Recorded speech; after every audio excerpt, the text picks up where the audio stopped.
and decide to bowl first. Nevertheless, it'll all depend on what the teams want to decide, keeping in mind the combination they go in with.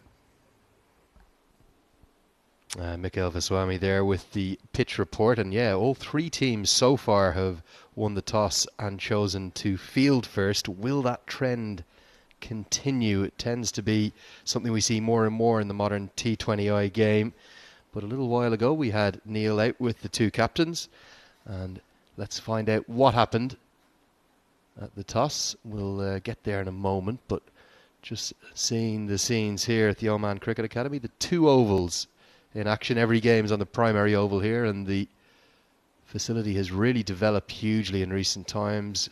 About 4,000 permanent seats in now, and that drive you take down from downtown Muscat to get here, you come through the valley of these wonderful mountains. It's almost like a setting for a film, really, coming through the moon or something like that. And it's just set perfectly in Al Emirat, about 15 to 20 minutes. You can see the umpires just getting ready for their work, and both sides going through their final preparations. Game number 4, 6 matches here in this series. So let's get out to Neil and find out what happened at the toss.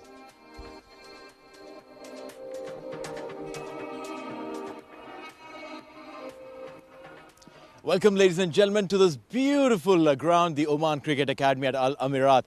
And right here, we are all in readiness for the toss. On my extreme right is the skipper of UAE, Ahmed Raza. Right in the center is Mr. Mohammad Javed Malik, the match referee. And on my right is the skipper of Ireland, Andy Balbirnie. Andy has a coin and he'll flip it. Tails. Tails is the call. And heads it is. Andy, congratulations. What have you opted and why? We're going to bowl first. It's obviously an early morning start. It's a touch tacky, and we obviously chased quite well yesterday, so hopefully we can do the same. Any changes on your side? No, same 11. Yesterday looked like a game that was very, very comfortable for you. Good precursor for the big qualifiers? I hope so. We've had a pretty good leading up to it, a good series leading up to it with training in Dubai and stuff, so it was nice to get out in the park and play a game, and we've got another 2 good games leading up to the qualifier. UAE is a strong side. You had some experience, some game happening in Dubai. Some learnings from those games? Yeah, they're a good team, and we know if we don't play good cricket, we're going to be in a tight contest. So we want to hit the ground running. We want to win all the games we play out here. That's what we're aiming for, and hopefully we can do that today. Perfect. Go well and give us a good game. Thank you. Ahmed didn't win the toss. What would you have elected, though? Well, I would have bowled first as well, because I don't think the wicket's going to change a lot. I mean, it's a 20-over game, so you don't expect the wicket to change so much. But in this wicket we've seen, yesterday you guys batted first, put it on a good score. So you guys wouldn't really mind batting first, putting up a good score, though? Yeah, I mean, the toss is something which is obviously not in your hands. And as you said, I mean, we lost the toss yesterday. We batted first. We've spoken to our top order. I mean, there was nothing in the wicket for the fast bowlers early morning as well. So we'll try and put up the show again. The top order can set the platform for the middle order to come and express themselves later on. Any changes in the side? We got one change. The leg spinner Karthik Meyyappan is playing today. Has there been any conversation with regards to your fielding? We saw some drop catches yesterday. Yeah, that has been addressed, and we are a professional side, so we've spoken about it. We've been honest about it, and hopefully we come good today. Well, go well and give us a good game then. Thank you. Cheers. All right, so the news from the centre is Irish skipper Andy Balbirnie has won the toss, and they're going to bowl first. So the trend continues, doesn't it? Captains winning the toss and electing to bowl first. No real surprise with that, particularly with the 10 a.m. start. Perhaps we might see a few brave captains with the 2 p.m. starts, the afternoon games, decide to make first use of the batting wicket. But we're back to the original pitch that was used on the opening day of the series, where Oman were defeated by Nepal in a low-scoring thriller. It's probably not a wicket that you'd be thinking of north of 180, 200 on, but in and around 160 should be par, something like that. But the UAE, their batting was highly impressive yesterday. They took a much more aggressive, dynamic approach. Scored 192 for 3 in what was a pretty comfortable win over Nepal, winning by 25 runs. But for Oman, their 2 games so far, they were like carbon copies. They scored 135 against Nepal in game 1 before posting almost the exact same score, 137 against Ireland, and that was nowhere near enough. Paul Sterling and Andrew Balbirnie made pretty light work of that, and Ireland won very comfortably. So it's a top of the table clash.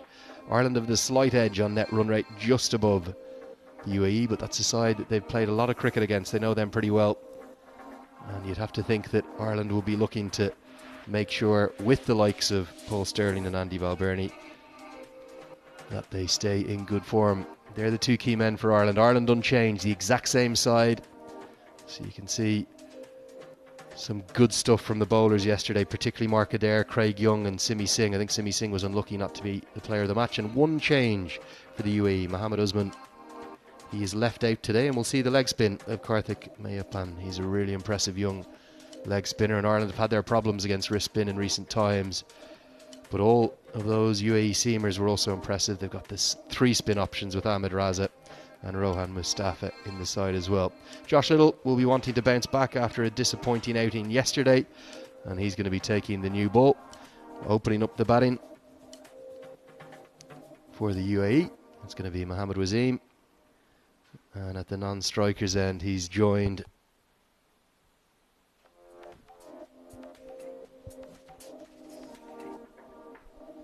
just getting a check on who's opening up. Sorry, Mohammad Waseem is at the non-strikers end. That's who we're looking at there. I think it's Chirag Suri down at the strikers end. I'd like to introduce my co-commentator. Shoaib Ahmed is joining me for the first 5 overs or so. Shoaib, this could potentially be maybe the game of the quadrangular series. Good morning, Andrew. Yes, absolutely. One encounter that we're all looking forward to. UAE taking on Ireland. We remember that last time they played against each other, Mohammad Waseem, who's opening the innings right now, scored a century. And it was also his birthday yesterday, so happy birthday, Waseem. Josh Little is the man who will be starting the proceedings for Ireland. 27 matches, 23 wickets for him, with an economy of 7.73. Here we go, ball number 1. Wide outside the off stump, but a long way wide, so Josh Little will have to reload that. That'll have been probably just the one concern for Ireland yesterday. It was almost the perfect start to their tour of Oman, and such a critical tour it is, a huge couple of weeks of cricket. There's Rahul Asher, the Omani umpire, who's standing at the media centre end. Akbar Ali is his colleague at square leg. Third umpire today, Vinod Babu, and of course we saw the match referee there, Mohammed Javed Malik of Oman. But yesterday Little didn't quite get it right. He was expensive, particularly in his opening 2 overs. Yes, just a little wayward. Of course, has been a little wayward. Right, so Josh Little starting the proceedings, the first over of this game from the Oman tail end.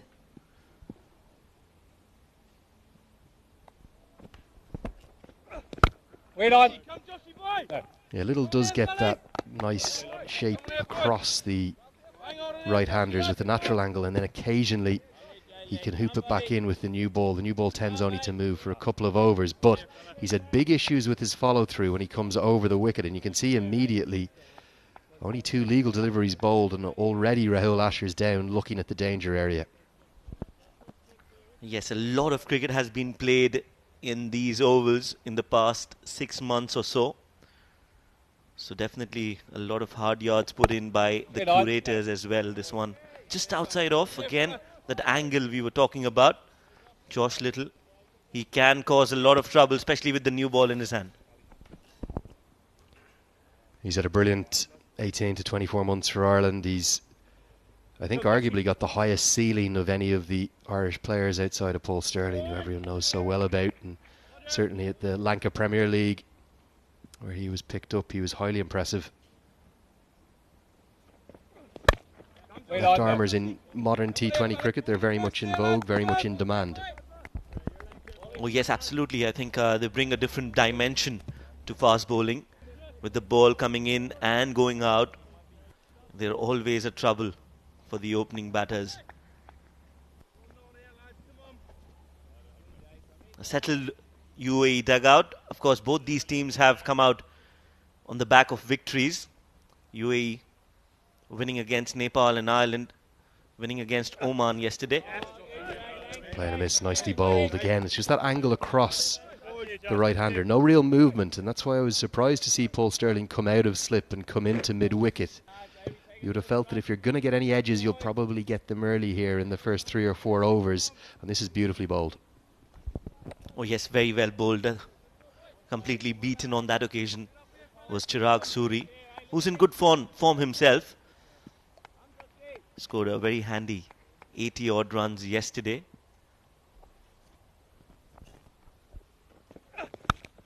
And edged almost exactly to where I was talking about. It's going to be the first boundary, but real fortune. It may not have gone straight to first slip, maybe more like a second slip, and that's a disappointing start for Ireland. You've got to back your bowlers. That could have been the first wicket. Instead, it's the first boundary. Well, yes, definitely that edge was coming, flying through in that third man region for 4. So a decent start, a shaky start, but they'll take that UAE. 1 over gone, 5 without loss.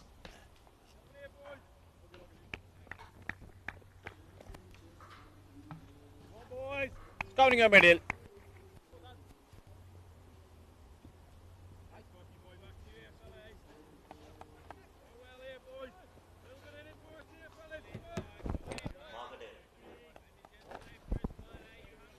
As always, will be Mark Adair to take the new ball from the Oman LNG end of the ground, and you'd have to think that the form he's been in, over 50 wickets now in T20 internationals, he's going to pose a threat to the UAE. His variety of slower balls, which he bowls brilliantly at the death, and then that early shape that he gets, it's a really good combination for Ireland. Yes, both these openers, Josh Little and Mark Adair, have done really well for Ireland in the last few years. They've been a constant in that team. 1 slip now in place. Paul Sterling is stationed there. And then you've got the orthodox third man out in the deep. And he starts off with a Yorker. If you look at Adair's 2021 efforts, 24 wickets in 13 games. It's nearly 2 wickets in every appearance. The economy rate's good, about 7.5, but it's the wicket-taking threat that he poses, and wickets are so important in the T20 format of the game. Yes, he's been really impressive right up top, and as you rightly mentioned, he's got those slower deliveries as well. Strays down the leg side, will be called a wide. We'll have to reload that again. Yeah, Ireland are globe-trotting at the moment. They've been playing a lot of cricket, in fact. This time just strays down the leg side, gets his angles all wrong. Recently they came back from a tour of the Caribbean and the United States of America, that historic tour there in Florida. 2 T20 internationals against the USA before the ODIs were washed out, and then a historic series win over the West Indies. Going to be a much more convincing boundary this time. The first one came off the outside edge of Chirag Suri, but over-pitched from Adair and punished pleasingly by Mohammad Wasim. Well, he likes playing against Ireland, doesn't he? The last time they played against each other, he scored 100. And now he started off well against Ireland yet again. A fuller delivery and nicely driven from the bat of Mohammad Wasim. He is a dangerous opener, and they would want to see his back, Ireland, as soon as possible. Oh, that's a lovely shot. Really good, fully in control, doesn't try to overhit, and again it's overpitched by Adair. Not a good start from him, and just a punch down the ground, back-to-back boundaries. Oh yes, not learning from his mistakes, Mark Adair. The previous ball was a fuller delivery. This one as well, very close to Wasim. All he had to do was just time the ball, and that is exactly what he did. Placed it as well, up and over the 30-yard circle, hitting the side screen. Always a great sight for a batsman. Wait on! Yeah, Ireland will certainly have some nightmares about Mohammad Wasim. It was 107 not out that he made his maiden T20I century, a magnificent knock. These two sides know each other really well. Game being broadcast all over the world, and great to see these games in India and Pakistan and the USA. And of course, you can get it online as well with our streaming partners on Fancode, YouTube and Facebook. But yeah, the fact these sides know each other well, and UAE have had quite a lot of success against Ireland. Ireland won't underestimate their associate rivals here. Yes, they've played a lot of cricket against each other in the last few years, so they know their strengths and weaknesses. And when you do that, when you play a lot of cricket against each other, you've got that level of competition, and that is exactly what we see there. You can talk about them as rivals when it comes to associate nations. Do you think the fact that Ireland are now a full member nation, a test nation of the ICC, does that put a marker on their back? The associates always are looking to almost chop them back down to size? Of course, yes. That is definitely a big incentive for the associate nations to be playing against a full member nation like Ireland. And if they can beat them, then that definitely adds a lot of value to that victory. So yes, UAE especially, they would fancy their chances against Ireland. Of course, if Ireland get going, they're a very, very difficult team to beat. Good end to the over from Adair, but an expensive start. 11 runs coming from it. The UAE are up and running there, 16 for none.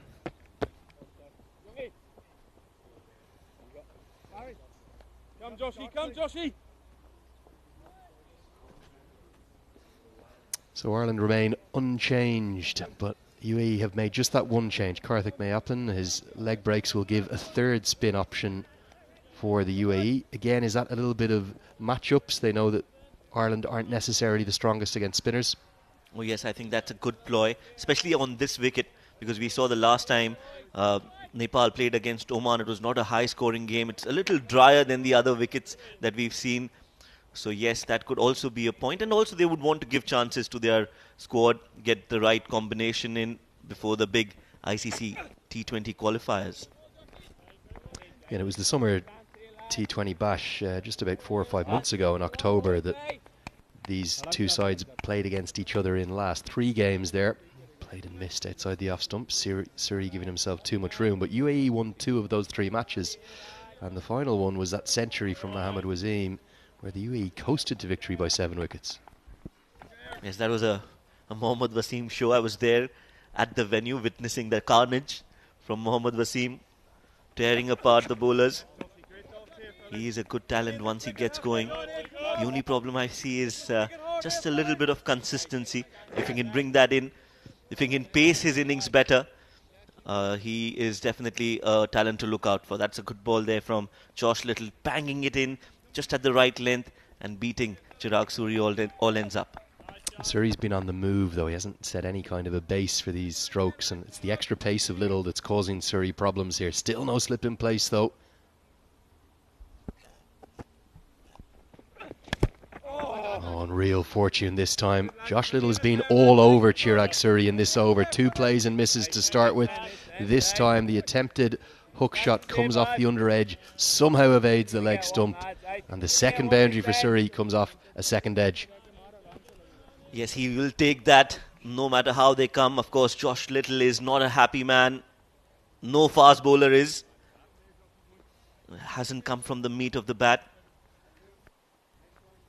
But UAE haven't lost a wicket, and that's a good start for UAE, because Ireland would want to take wickets in the first 6 overs and try to put pressure on the middle order of a UAE.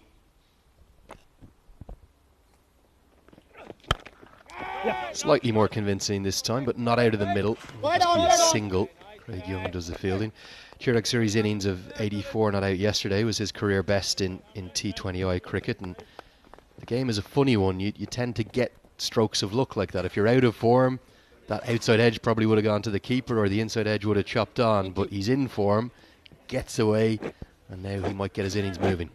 Fortune favours the brave. Yes, he's in form, but he's trying to play his shots. He's not being bogged down by that pace of Josh Little. And that is what is needed, especially in T20 cricket. You need to have that aggressive intent to score runs.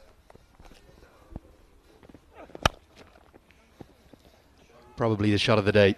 An on drive in full control, and Mohammad Wasim is starting to haunt Ireland's dreams. A century the last time these two sides met, and he's looking in really good touch to start this morning. Yes, another Not a great delivery there from Josh Little. We've seen Mohammad Wasim is very strong when the ball is bowled up to him. This time Josh Little does that same mistake. They haven't been bowling in the right areas, I feel. They need to pull their length just a little bit.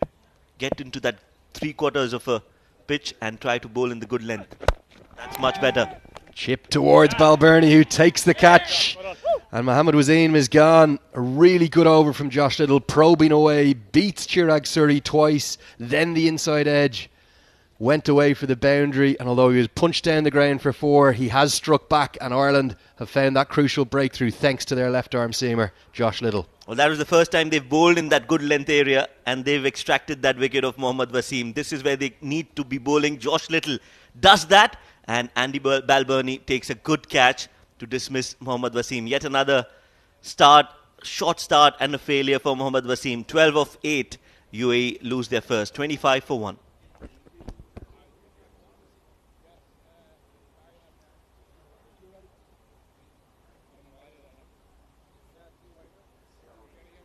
Batter in.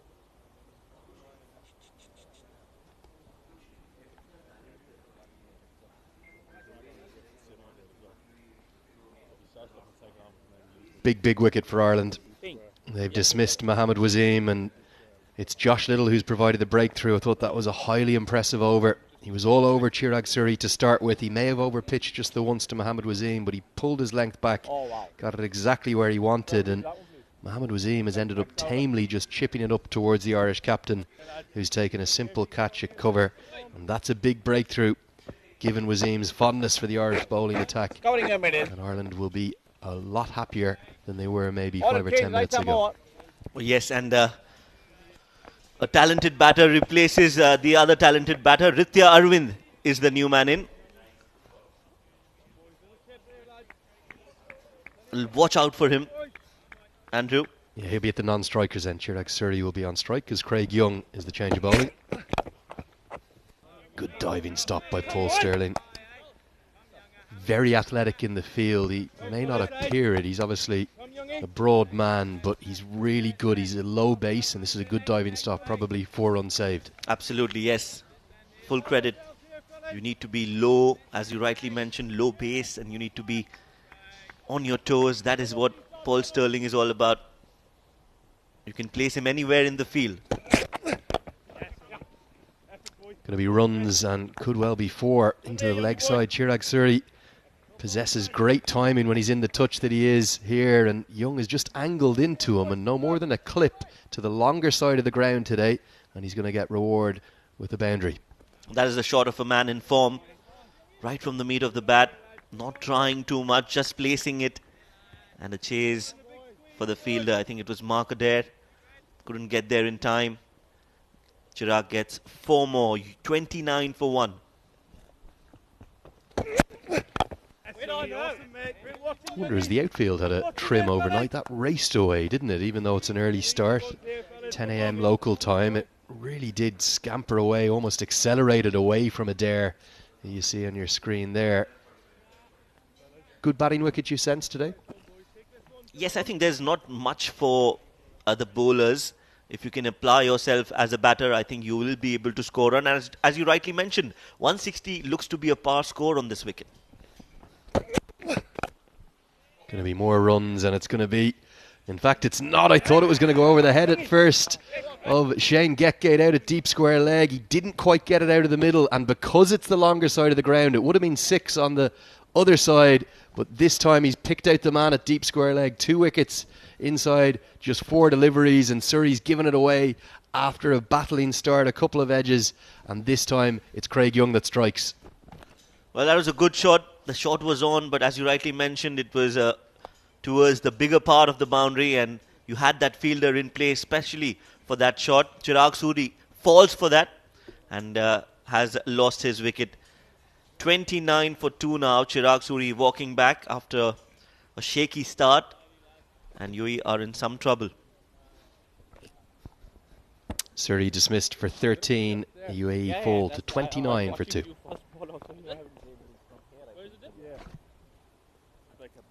I don't know, maybe it's flattened out. There's all uphill and then it flattens out.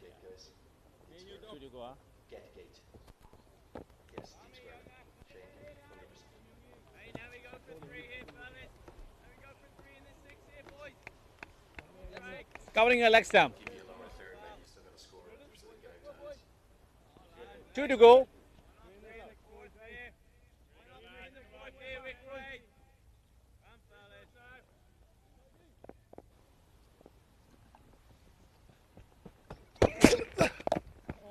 Runs here, and it's going to be flying all the way for 6.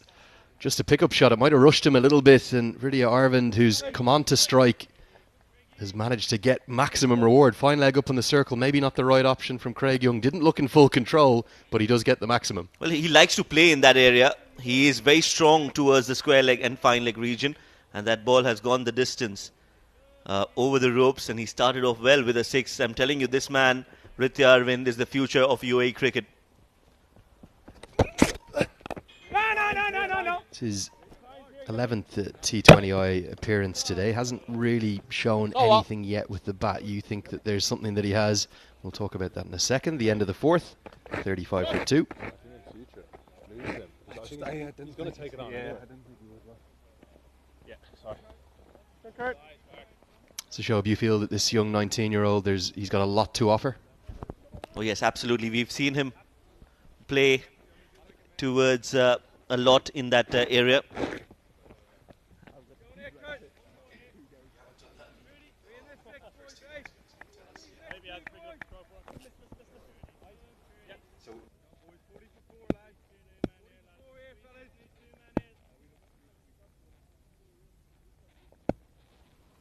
Curtis Camphor, the change of bowling. Oh, and fortune again for the UAE, this time coming off the inside edge of Rohan Mustafa, the new man in at number 4.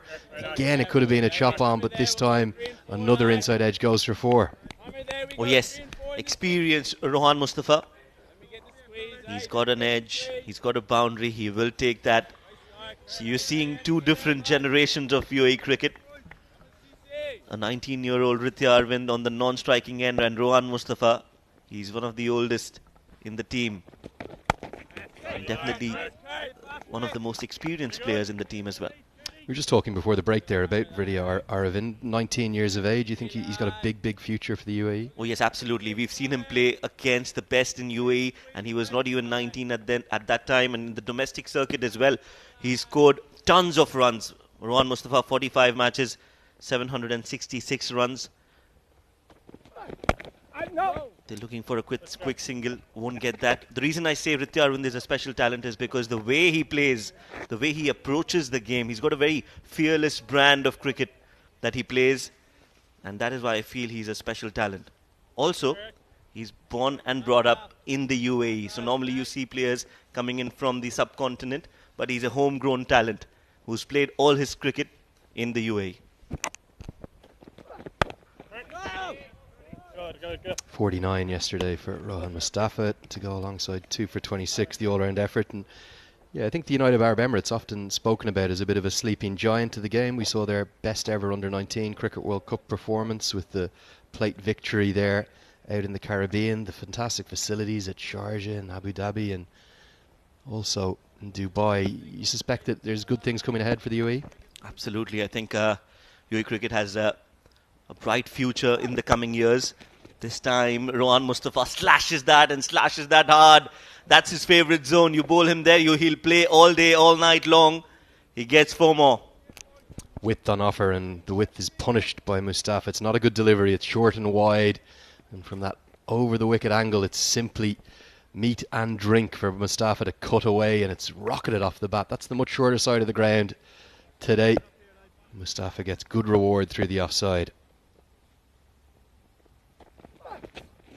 Good finish to the over from Camphor. The 2 boundaries coming from it. We'll have a commentary change after this. 5 overs gone. It's 43 for 2.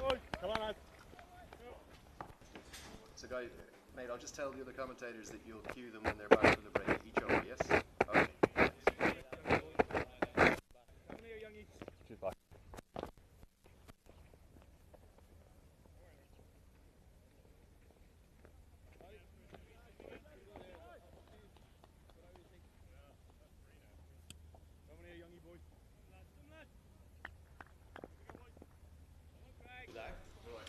43 for 2 in 5 overs. UAE has had a very sedate start at the moment. Oh, that's picked up on the full.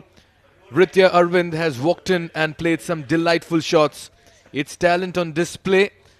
And just look at the time he has when playing these shots. So quick with his bat speed. Again, just staying in line. Young and has been punished. Just picks it up. So wonderful cricket. Joining me in the com box, Neil Oja. Good morning, Mikhail. A good day of cricket ahead of us. Two top sides, Ireland and UAE. Just joined in right now. Let's tell you that Ireland won the toss, elected to field first.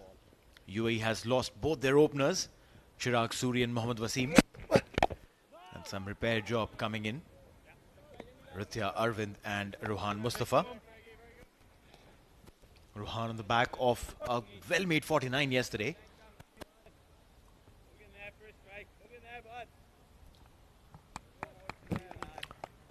Craig Young operating from the Oman LNG end. He's got a wicket to his name, but he'll have to keep things tight because Ritya Arvind is looking very good in the middle. Much better this time. Good comeback delivery. Generating some pace on that. Catching him by surprise. Ritya 12 of 5. Ball Sterling there. So active. Literally in middle of everything, you'll find him doing something or the other. That'll help the team. Not a dull moment ever. Just angling towards the leg side over there. They steal a quick single as well. Good delivery. Like by signal, it's a back of the lane delivery that always troubles the batsman.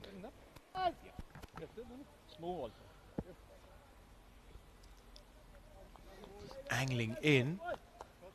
I reckon the impact was leg stump line, but the ball would have gone down the leg further. Craig Young got a wicket. Started this over with a 6. Then has done well to come back and has come back really strong.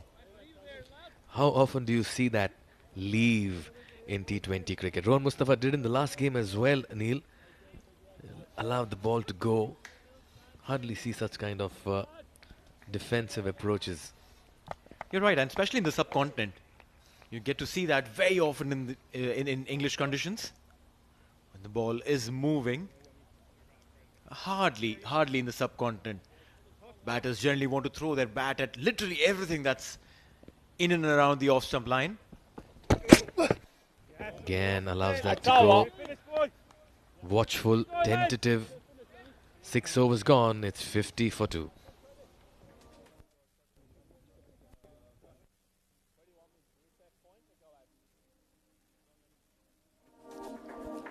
Alright, so power play is got done with. Let's have a quick look at what all happened in that power play. Some courageous shots coming in from Mohammad Wasim's willow. He got those runs really quick and fast. But then there was this one, Andrew Balbirnie getting underneath that ball and taking that splendid catch, sliding on to get rid of Mohammad Wasim. And then it was Chirag Suri, the man of the match of yesterday. Look at that start from Ritya Arvind. What a great start. He's got some flat shots coming in from both of these batters. Back to live action. Oh, look at that. Some acrobats in the field. Interesting. Simi Singh over there at fine leg. He's done a good job in the last game as well, and he's enjoying himself in the middle. You need some characters in the ground. You need some characters in the team. Oh, this is great stuff. Acrobatic. 10 out of 10, Simi. I just gutted that Simi Singh didn't get the man of the match yesterday. Towards the fine leg now. Picked up 3 wickets, gave away just 9 runs. Andrew Balbirnie was awarded the man of the match. In my view, it was definitely Simi Singh who changed the game completely in favour of Ireland yesterday. Neil, sometimes they say T20 cricket is a batsman's game. I'm not surprised again. That's Vinod Babu.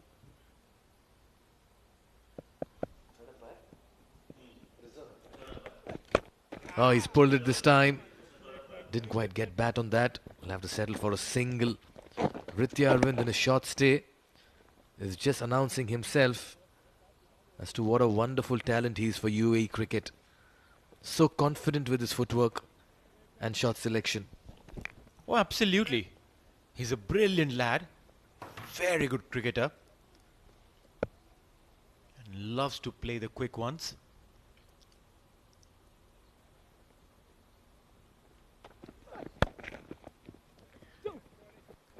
Running between the wickets really well, both of these guys. I remember Ritya Arvind in a 10-over format had reached 94, I reckon, if I'm not mistaken. Was 6 runs short and there were 3 more overs to go. Got out. The Ireland squad, both these teams had a very strong start to the tournament. Registered wins. This will be a good even contest. Again, just trying to punch that on the offside. Now Ritya Arvind had a phenomenal 2020 Under-19 World Cup, scoring 173 runs in that tournament.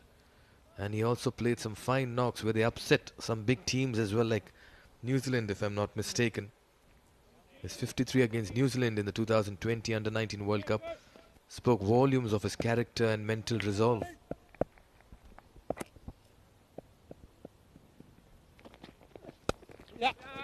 Back of the length delivery will get a single. The ease at which he plays looks very comfortable playing all around the ground. So it's not that, he has a strong side or a weak side or whatever. Play everywhere. 7 overs gone, it's 55 for 2.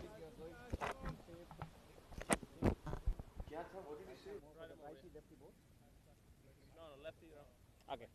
2 points a minute. 1 point. Yeah. Might get a catch, I reckon.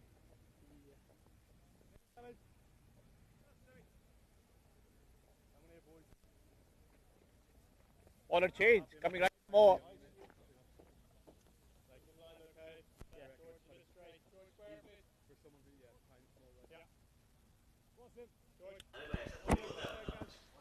Seven overs gone, it's 55 for 2.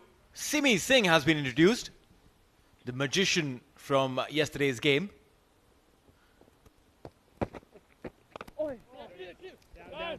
Sliced it. Get a single. They're going for the second. Get it comfortably. Oh yes, one for the dive.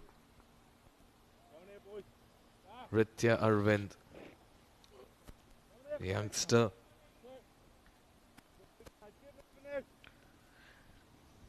UAE will be happy with the start.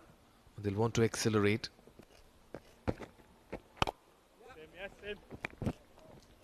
That's right. The only concern would be losing both their openers in literally a span of 4 deliveries. Robin Singh there, head coach, director of cricket for UAE. He still looks he can pad up and go out there and bat. He's fit, and we saw him in the morning as well. Very involved with his lads. Oh, absolutely. And I'm sure that he'll make most of these guys run for their money. What a committed cricketer he was during his playing days, and as coach as well. He's bringing all of that. Nicely bowled.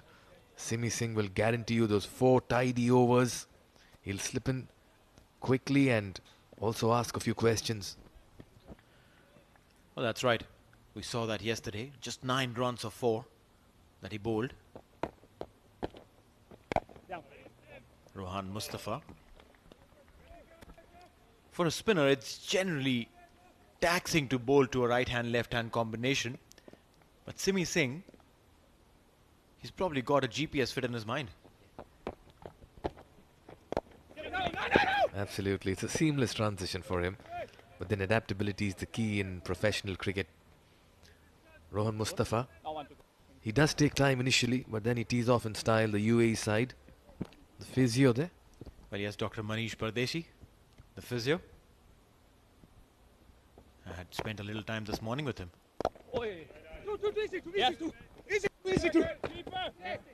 Single there. Overthrow. Wouldn't go. Good backing up there. 8 overs gone. It's 59 for 2. Don't worry. Throw it in.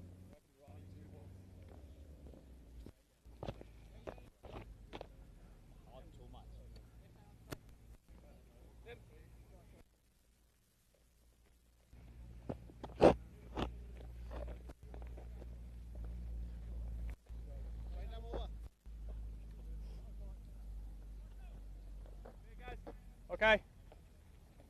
Okay. 59 for 2, 8 overs gone. Ritya Arvind, after that 6 on the very first ball that he played, Sorry, Has Yuri, just a few square. collected 12 more runs. And watch for the change of hands. Same for you, lad. Gareth Delaney,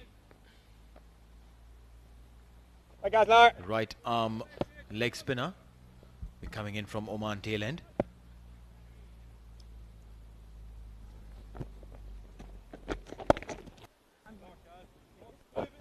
Really good, George. Get a single there.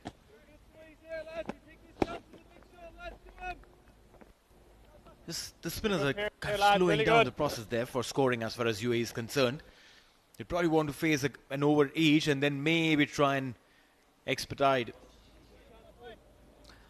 Oh, yes, it's been a little bit of a lull at this point in time. Okay. The 5 to 10 over passage of play. Delaney introduced into the attack. Oh, that's a beautiful delivery. Just going in with the arm. Could have easily gone on to the stumps. Very lucky. They're very fortunate. Just played the wrong length. He was caught off guard. Whether should I go forward or play within my crease. Really good. Just went straight. I reckon stayed low as well. Good bowling by Delaney.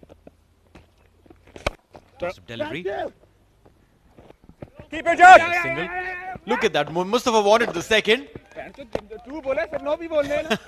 he's looking at Ritya as if Ritya made a mistake. Oh, look at that. Rohan Mustafa. He has a point there. All he's telling Ritya is, I'm running to the danger end. Try to get a I've third. called for 2. You need to respond to your senior partner. As simple as that. Yeah, Ritya was ball watching for sure. Too easy. Bowler. Single. What we did see this time around, though, Ritya Arvind was the first to take the turn back for the Really good second. yard. It's over, Telling his lads. partner, I'm ready, Mustafa. Well, yes, that's a good camaraderie between both of these guys, egging each other to go for more.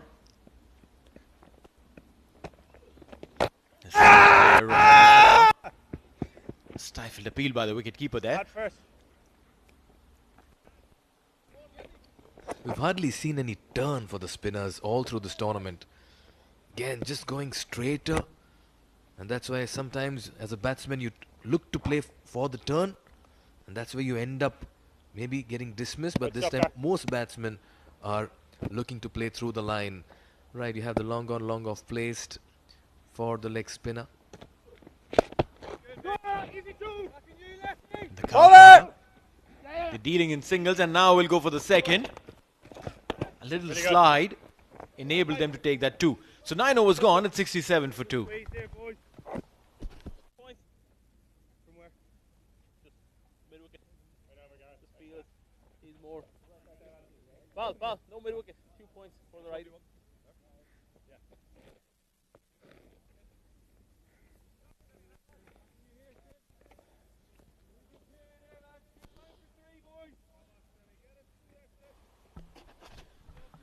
Rebuilding at the moment, some kind of a resurrection happening. Ritya Arvind and Rohan Mustafa are forging a very vital association here for UAE.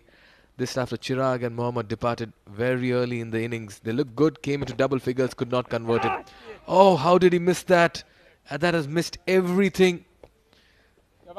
Quicker this time, Ritya Arvind just rehearsing what happened with the ball. Very lucky.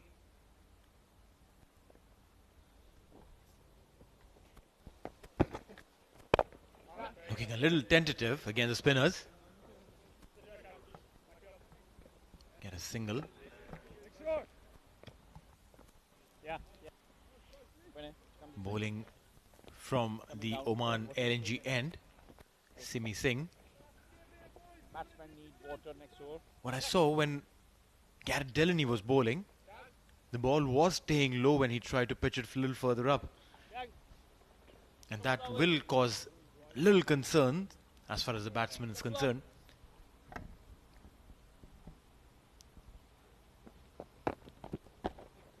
Giving the charge over there, just ensuring that the batsmen don't get the freedom to play the big hit. We're talking about the same pitch, Neil, that was played on day one of the T20 series. Then Oman batted first, scoring 135, and Nepal chased it in the final over. So it's been a low-scoring first game, and going by what we are seeing in the middle, looks like another low-scoring match is on the offing. Oh, that's played up and above. That's a wonderful shot. Ritya Arvind is adding a touch of class in the middle. There's a very good looking shot from Ritya Arvind. He is very expressive with his bat. And look at that. That was right in his arc, played it inside out, over the infield, couple of bounces into the fence. For Ritya Arvind, that's bread and butter. He'll do it every single time he bowl in that zone. The good thing about Ritya Arvind is he's not missed out on the scoring opportunities. And he's played to the merit of the ball. And that's something very nice, getting behind it. Of course, he's been a little fortunate, but early in your career, anybody would want that kind of luck. Yeah, right. You get that little luck. You convert those low scores into big ones, game-changing ones. 10 overs gone. It's 74 for 2. There'll be change in the voice in the commentary box. It's going to be Pranav and Shoaib.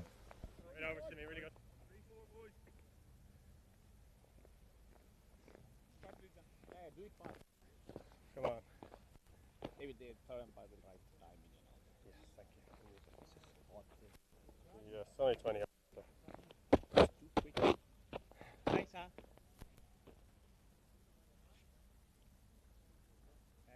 Got it. Thank you. Welcome, Shoaib. That's the bowling cut so far for Ireland. Josh Little, 2 overs, 14 for a wicket. Mark Adair, 1 over 11. Craig Youngs, 2 overs, 16, 1 wicket. Come lad. And no wickets for Kurt Campers, Simi Singh, Garrett Delaney then. 74 for 2. Thank you, Pranav. Very Yes, nice. 10 overs gone. 74 for 2 is the score. Ritya Arvind is looking good. 28 of 20. Delaney with his leg spinners started off well, but this one has been played in the gap. A chase for the fielder. Will manage to stop that. Just a couple of runs added to the total. The 19-year-old Ritya Arvind. How impressive has he been for UAE? It's brilliant to give an opportunity to a youngster, 19-year-old. How much of an experience is he gaining? Spinning, George, to you. Well, yes, the opportunity has been given to him, but it also means that he's taken that opportunity with both hands. He's been exceptional. He's a rare talent, and if he Good keeps lad. his head down and if he's focused, I'm sure great things are coming his way. Big appeal, but there's some bat involved from Rohan.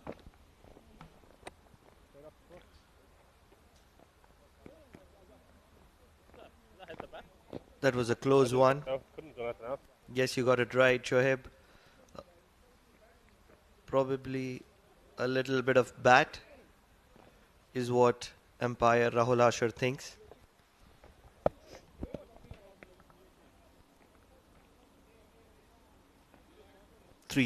In fact, 4 runs in this over. 3 deliveries have been bowled. Both the spinners have managed to stem the flow of runs for UAE, Delaney and Simi Singh. Really nice, guys. But the singles are coming. They need those boundaries in every over from here on, because we all know Ireland have a very strong batting lineup, Pranav.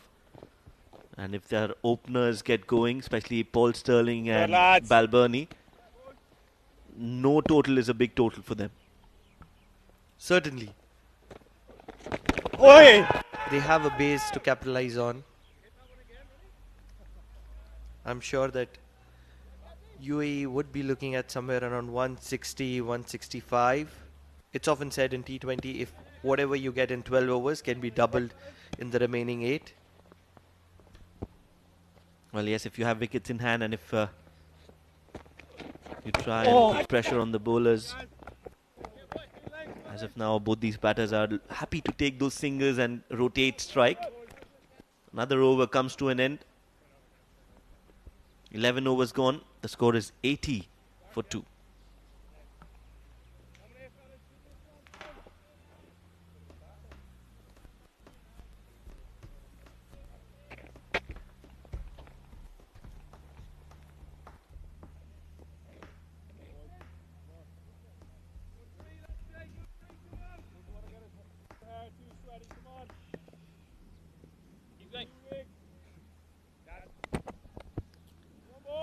Rohan Mustafa is going to be on strike to face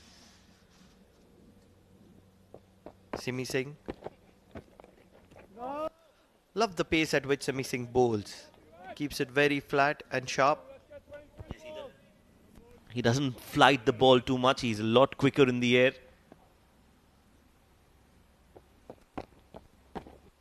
This time he just gives it a little bit of flight. Wanted to cut it.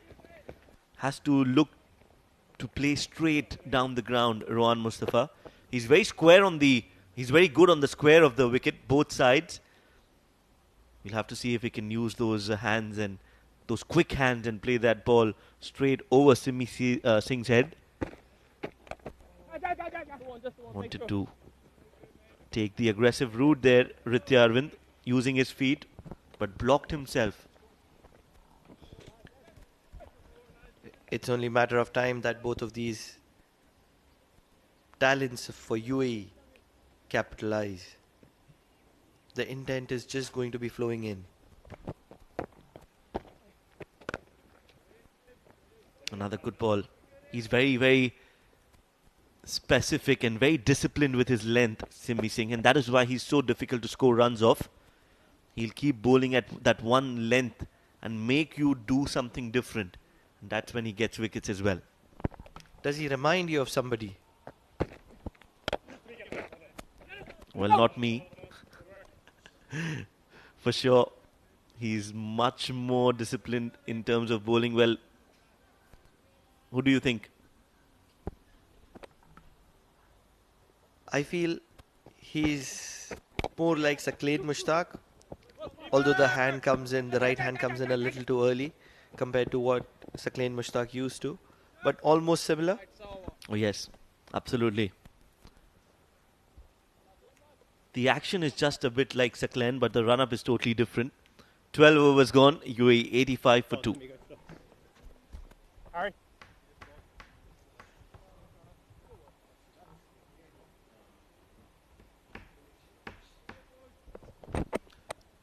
That's the batting card for UAE.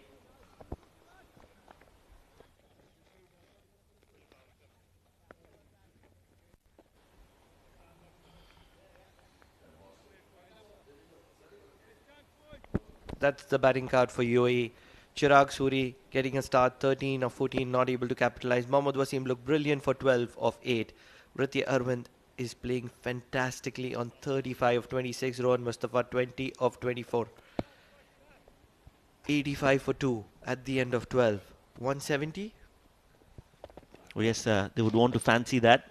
Mark Adair has been brought into the attack just 1 over before this. He was a tad bit expensive, 11 runs off it, but he started off with a wide as well. Down the leg side. That would have been a good ball had Ritya been on strike because he's a right-handed batter. But for Rohan Mustafa, it was always going to be a wide. So he'll have to bowl that again. A very different day for Rohan Mustafa today. Not able to get going. 20 of 24. A little bit of football skills there from Mark Adair. Not able to score. The goalpost is slightly or way too smaller. Yes, wanted to get that wicket somehow. Mark Adair. That was a good kick. Just didn't hit the target. 87 for 2 UAE. They should fancy at least 150, 160. Maybe 170. That's the UAE cam there. Robin Singh. What would be his emotions right now? Well, he doesn't emote a lot. At least that's what comes across from what we've seen. He's a very cool, calm, coach does a lot of hard work in the field with the boys. And Andrew was asking us about the future of UAE cricket. I think with Robin Singh, it's in absolutely safe hands. Since he's taken charge, the graph has only gone up for UAE, and hopefully it remains that way. Big heave. This is a good shot. Innovation from Rohan Mustafa. Waited for it and played it up and over the fine leg. That's 4. Rohan Mustafa brings his experience in. Look at that. Look at what he does. A little bit of a shuffle. Creates the angle. It is so important to create that angle. He knows the fine leg is inside. He wanted to make sure that it goes more over the fine leg than the deep square leg. There is a deep square leg in place.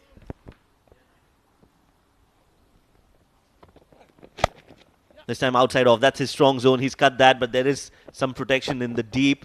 The sweeper cover is almost like a deep point fielder when Rohan Mustafa is playing. Now this has been another expensive over from Mark Adair in the context of the game. 2 more deliveries to go. Ritya Arvind. There's a different field placement for Ritya. The mid-off is inside the circle. All the 4 men are on the offside. That's a short ball. And Ritya Arvind is looking towards the umpire. Rahul Ashar has a smile on his face. He's always a smiling gentleman, Rahul Ashar. 1 for the over signalled. That was a tough one for Ritya. Should have been called a wide, way over his head. The umpires think otherwise.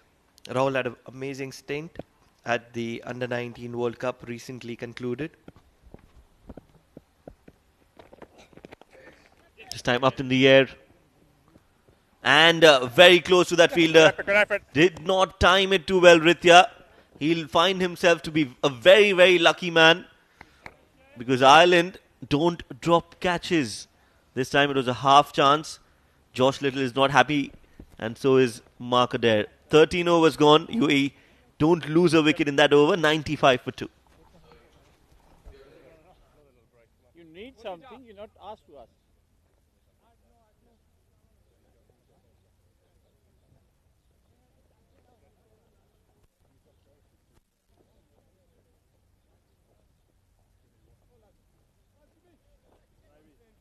Lefty.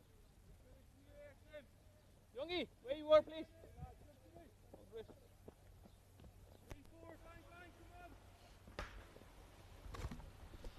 So 13 overs, 95 for 2. And we see Simmi Singh continuing from the Oman LNG end.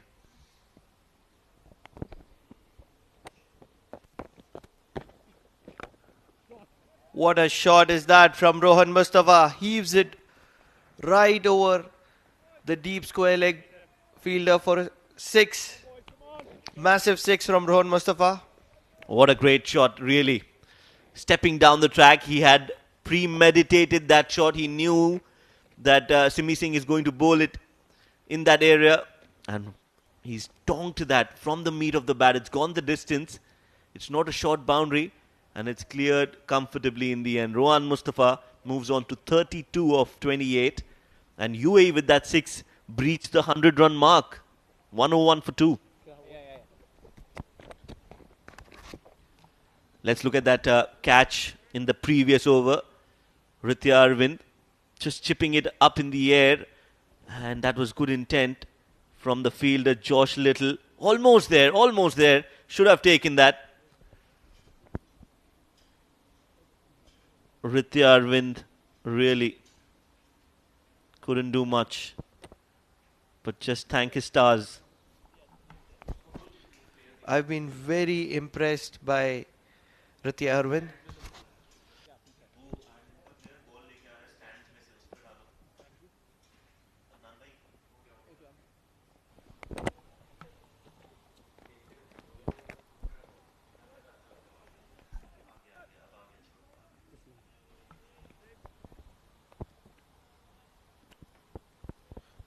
Rohan Mustafa looking to accelerate. 32 of 28. Well, pressure now on Simi Singh. First ball has been hit for a 6. Stepping down again, Rohan Mustafa is taking the charge now. This one was played on the wide on the right hand of the long off fielder. By the time he collects it, it will be 2 runs. The running between the wickets between these two have been spot on. Slightly shorter, pulling the length back. Rohan Mustafa would have loved to get that over covers. This time he's drilled it straight down the ground for a single. Ritya Arvind looking for 2, but will have to settle for 1. Now both these players have got a message, I think, from the dugout that they need to go for the kill. Because as soon as Simi Singh has come in this over, they have tried to take the attack and score big. Powering it straight back, Simi Singh for a single was Rohan Mustafa. Ritya Arvind will be on strike for the 4th ball of this over, stepping down for a easy single. I'm sure that Ritya Arvind would be more than happy to give it back to Rohan Mustafa, considering his experience. Well, both these players will be looking to go now, accelerate, because that is what is needed. UAE need to get to at least 160, if not more, for the bowlers to fight against the Ireland batters. This time the reverse sweep comes in, but straight to the fielder. That was a good shot from Mustafa. Good application. It was outside off, so risk-free, but couldn't find the gap on that occasion. What I would like to understand, Shoaib, is Rohan Mustafa obviously will bring in the power in these final overs into play. But what would Ritya Arvind look to do? Is he going to go cheeky, or is he also does he have a plan B? Well, he's a complete batter, all-round batter, Ritya Arvind. We'll talk about that after this break. 14 overs gone. UAE 107 for 2. That is that ball. That was good bowling from Simi Singh, outside off. He knew and he anticipated that Rohan Mustafa was coming down the track, and good innovation in the end. 14 overs gone. UAE 107 for 2.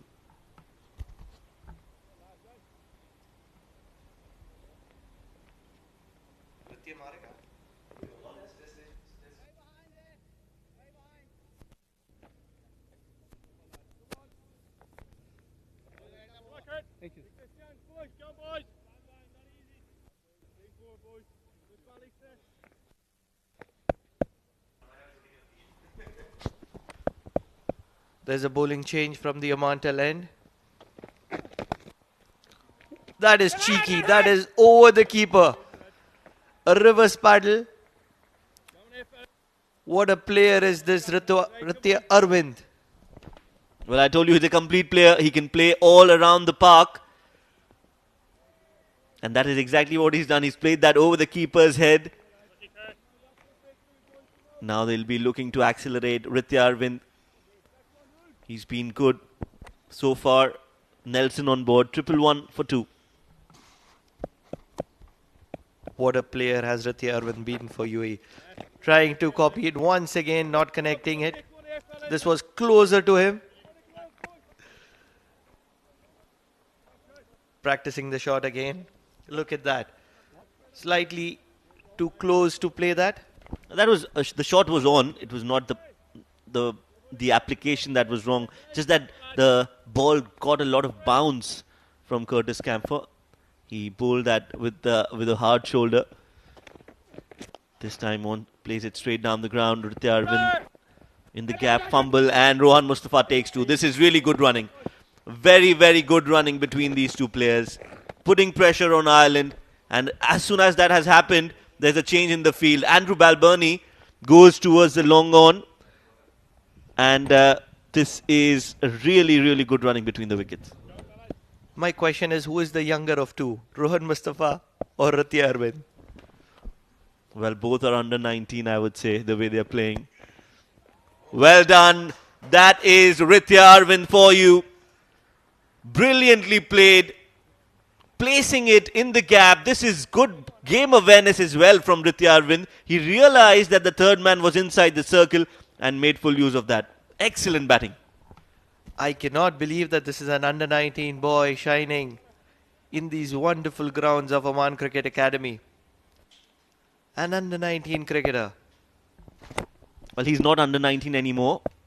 Just crossed, and that's why it was not a part. That'll be a wide. We'll have to bowl that again.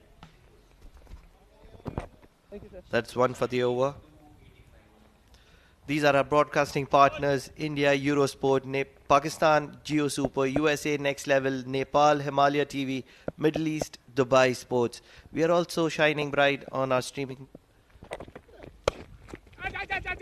This one has been played straight towards the point fielder, and they take a quick run. This is good running. So when you get runs of boundaries, you get runs through singles as well, and that's his 50. Ritya Arvind has shown a masterclass on how to bat 20 overs, how to approach the game, how to play a fearless brand of cricket. He scored 50 of just 35 balls, 3 boundaries and 2 sixes. Take a bow, Ritya Arvind. What an healthy strike rate, 142.86. He has been keeping the UAE flag flying high. He's played well, Ritya, and now Rohan Mustafa also looking to get to that 50. 2.5 overs, last ball of the over, wants to make sure the fielders are exactly where he wants them to be. Curtis Camphor round the wicket. Flat batted, good shot, and a misfield there. So the Irishmen not helping themselves. A very happy looking UAE dugout. A very successful over for UAE. That was definitely innovative. More of a tennis forehand through the mid-wicket region. Wide long on, I would say. A misfield, getting him 4 runs. Rohan Mustafa. 15 overs gone. UAE looking good. 123 for 2. Thank you, thank you.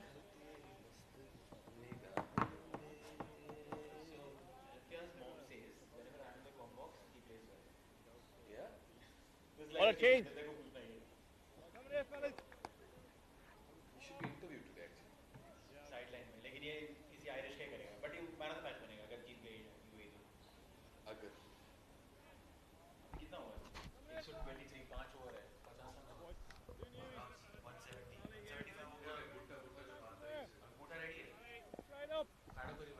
Fifteen overs gone, 123 for 2. Young bowling a full toss, and one shot too many from Ritya Arvind has brought his downfall. Just at the 50 run mark. This is good bowling. Targeted the stumps. You miss, I hit. They get a wicket.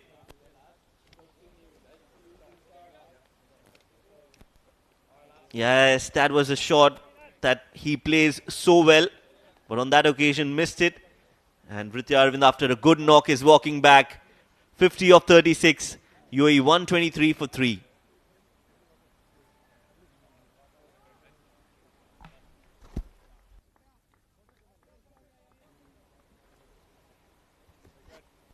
The bail comes up and stuck here.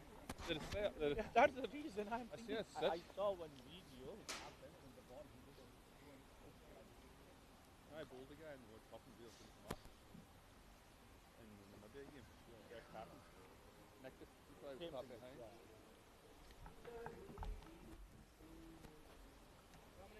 In Dubai.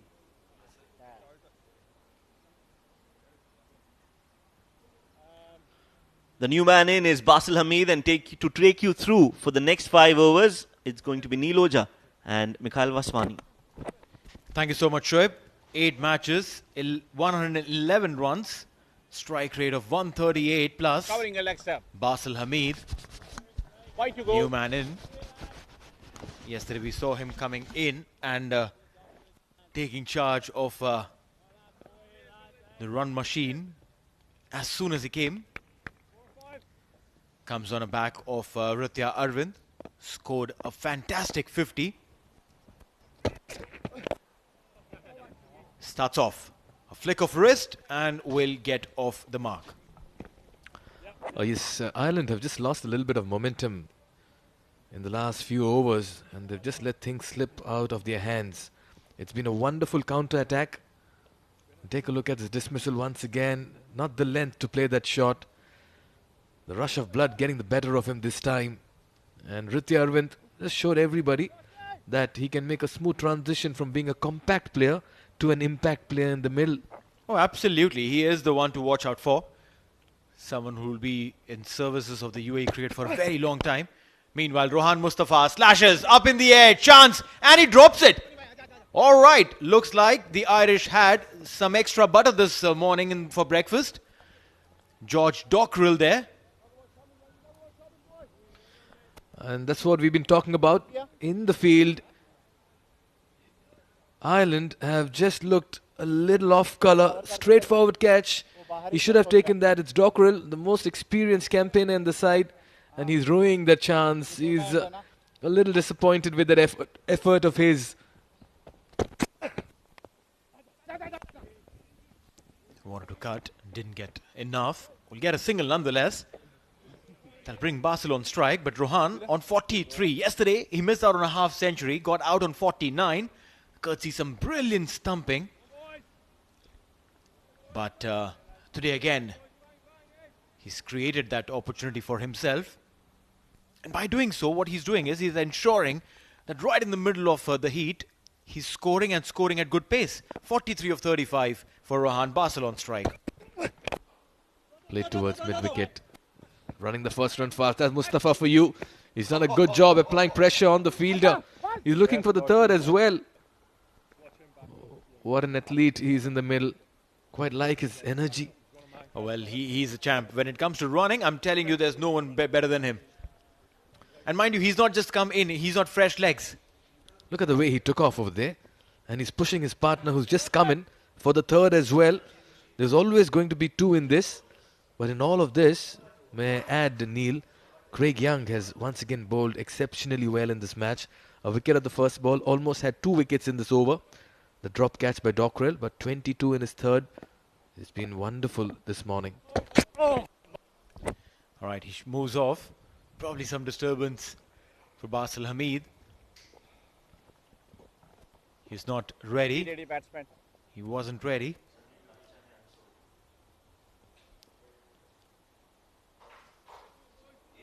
This is a brilliant cricketer, Basil Hamid. Fantastic fielder. You should actually be watching him when he comes in the outfield.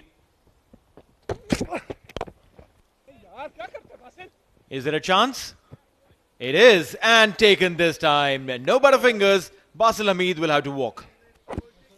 Very good catch here. Basil Hamid will have to depart. And this means that UAE lose their fourth wicket. He just flicked this, chipped it rather. And he almost made that a little difficult for himself. Hamid could not really stay there and get the runs going. He's out for 3 in 3 deliveries. 16 gone. It's 1-9 for 4.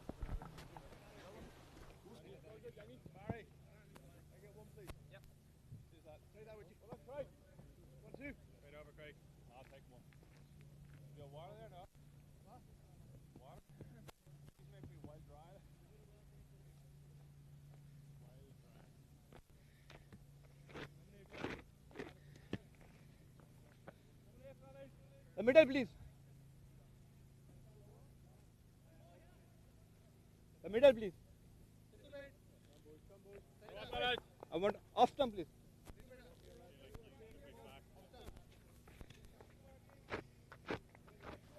Kashif Daud, the new man in. Just 4 matches old.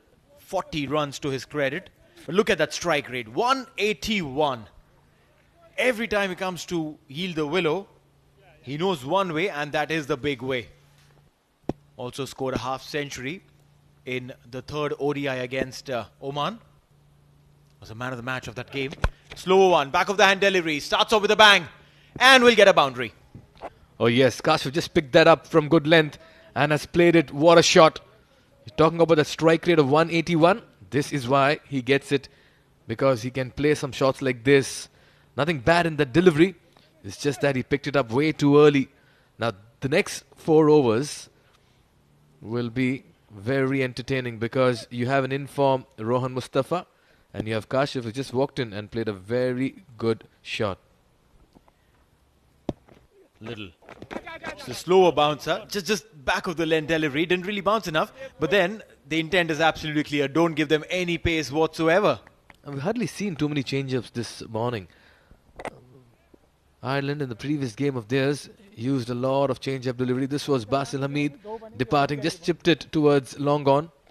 And it was Josh Little over there who went on to take that catch. Very nice low catch. The ball dipping on him, kept his eyes on the ball. So UAE have struck, but beg your pardon, Ireland have struck, but UAE has maintained their composure in the middle. Again taking the pace off the delivery over there, rolling his fingers. Well, that's right. Bowling those slower ones. Bowling from the Oman tail end. This is the end when you bowl from. The ball stays a little low. Well, the broadcasters list in India, you can watch us on Eurosport, Pakistan Geo Super, USA Next Level, Nepal Himalaya TV. In the Middle East, it's on Dubai Sports. Also, we have a bunch of streaming partners. We'll come and talk about that. Slower back of the length again. Literally on repeat mode. That's exactly what he's doing. Ball after ball. Taking the pace of the ball. Pitching it slightly short for Kashif, and for Rohan, he's pitching a little further up ahead. Just continuing with our list of broadcasters that is getting you this live coverage. Our streaming partners in India, it's Fan Code. Nepal, it's OSR Sports on YouTube, and rest of the world on YouTube, it's CricTracker, and Facebook, it's My Sports Eye. We're coming to you live from the Oman Cricket Academy. It's match number 4 of the Oman T20 series. This time, gives the charge, slashes and slashes successfully. It's another 4 for Rohan Mustafa. He's continuing his good run in the tournament. What a batsman to have at number 3. Walks in and bats with great authority in the middle. Well, yes, absolutely. You can't keep him away from runs. And this is exactly on display the last game and today as well. 48 of 37, just a strike away from his half century. Gutted to miss out yesterday.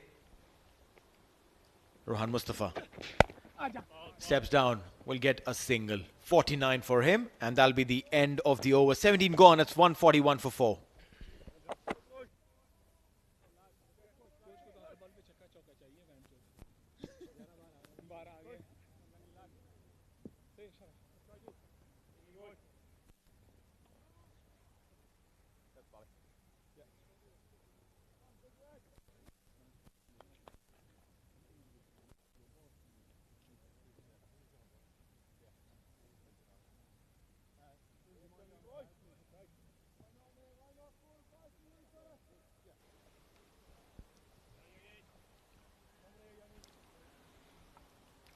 Mohammad Bhuta there on the sidelines, ready, all armed and guarded.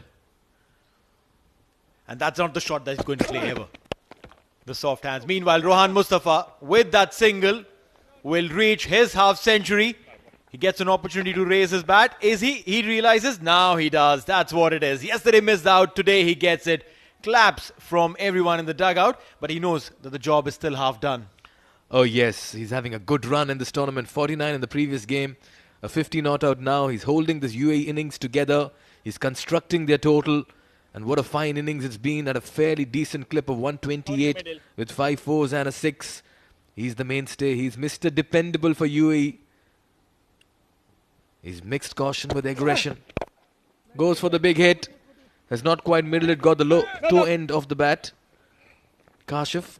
We saw Mohammad Bhuta there, just readying himself.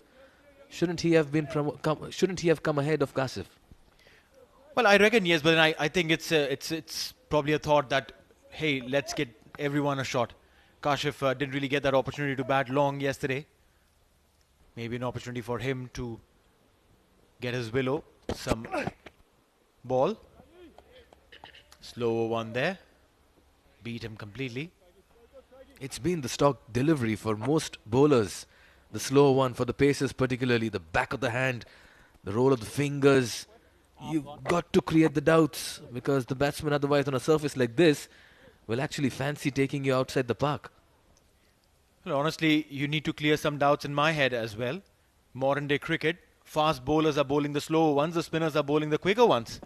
What's happening to cricket? +1, Neil. Oh, in the process of boundary as well for Rohan.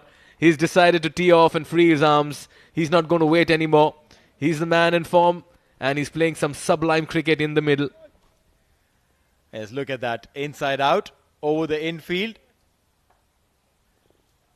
Absolutely clean. Some beautiful cricket going on over here. Ireland versus UAE. Earlier today, the Irish skipper won the toss, elected to field first. UAE lost their openers really early, quick. But then, from that time, it's been the Ritya Arvind and Rohan Mustafa show. Ritya completed his half century and got out immediately.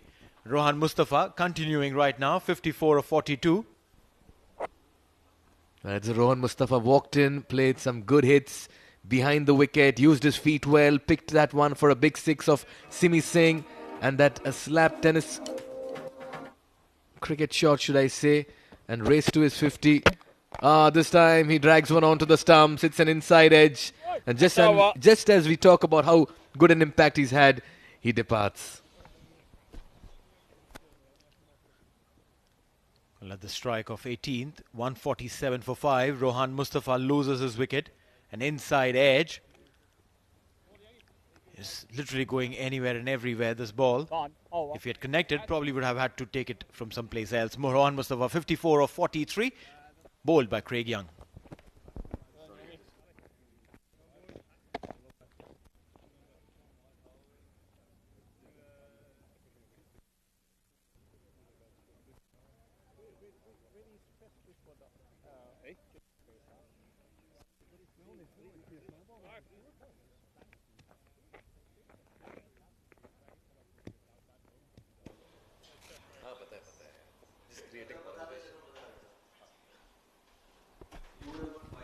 Mustafa departs, Bhuta walks into the middle, and what an opportunity and a situation for him to come in. 12 deliveries left, the license is there, he has the power, and he's done it in the past as well. Oh, well, yesterday we saw him hit that mighty six. That's the biggest six that we've seen in this tournament so far, Mohammad Bhuta. But right now it's going to be Kashif Dawood facing Craig Young, bowling from the Oman tail end. Again a slow one there, dot ball. And that's been the order of play. The slow ones, very difficult to get rid of. Again, playing too early, just taking the pace off it. Okay, now it's going to be Little versus Bhuta. This will be quite a contest. Do we see another change of pace? Remember, you can't much in line or length over here when it's Bhuta. Well, that's right. Look at Bhuta where he's standing. He's standing across the off stump. Down the fine leg. Does the ball have enough legs? Not really. We'll get a single there. Would be really interesting to see where Bhuta was actually standing. Leg by signaled. He was exposing his leg stump there. Just wonder where the ball was pitching, because the impact looked... Oh my God, that would have been a close call. Interesting call there.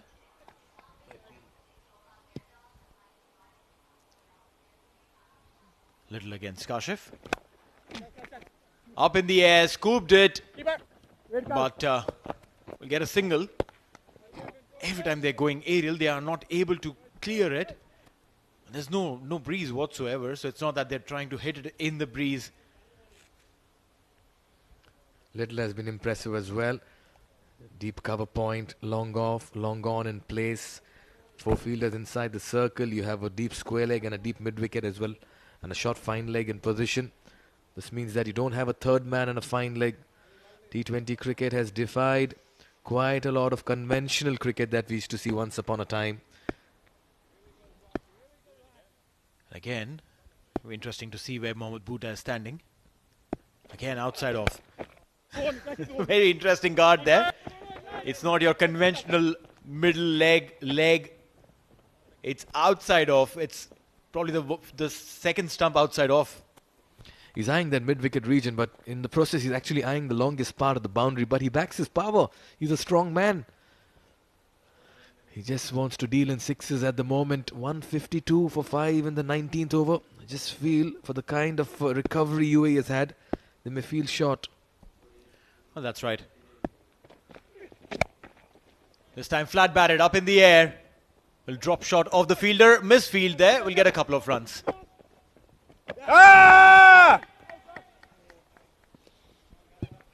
Who says never run on a misfield this time around? They're comfortably back for 2. Just get the impression that Gareth Delaney was in 2 minds to go for the catch or to take it on the bounce. And it was a last-minute decision, comfortably done in the end. Kashif Daud had to get some wheels going for him. Again, a slower one this time towards the backward square leg. Will get a single.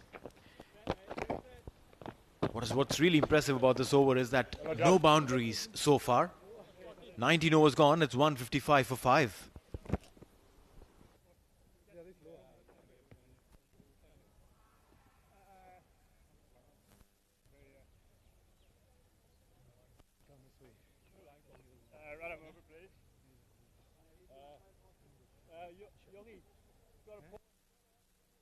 Come on, guys. Come on, guys. Come on here, Spark. Get someone to catch here, Sparky boy. Come on, boys. 2 balls in this last over, lads. Come on. All right, so last 6 balls. Where does it go? We'll have to wait and watch. 155 for 5 UAE. 19 overs gone. Kashif on 6. Bhuta on 5. It's Mohammad Bhuta on strike. And so when you mark a dare, he was expensive in his 2 overs that he's bowled. What's going to happen now? First delivery. Mohammad Bhuta going for the hike. Misses it. Will get a single.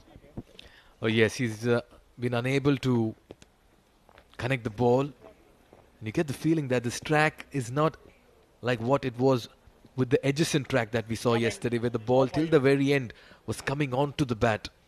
Here the ball is just stopping a little bit, and that's why you can't really go with that through the line or on the up kind of shots consistently. That's right. You take the pace of the ball on this wicket and you're making it extremely difficult for the batter. Kashif Daud. What a strike. Maximum. Oh, he connected that, and how? That was a slower delivery. He eyed the cow corner region and he just teed off in style. It was as if he was waiting for a delivery like this. Look at the timing and power on that. It stayed hit for the longest part. I remember during the training days I'd seen Kashif Daud train for this shot at least 50 balls every single time. 50 balls from one end, then he would walk up to the other end and do the same. Kashif Daud, your training has paid off. This shot was what was something that he was training for every single day. Driven this time, they're eyeing the second run. Bhuta running the first run fast. He's done well to get back to the non-strikers end. Good cricket here.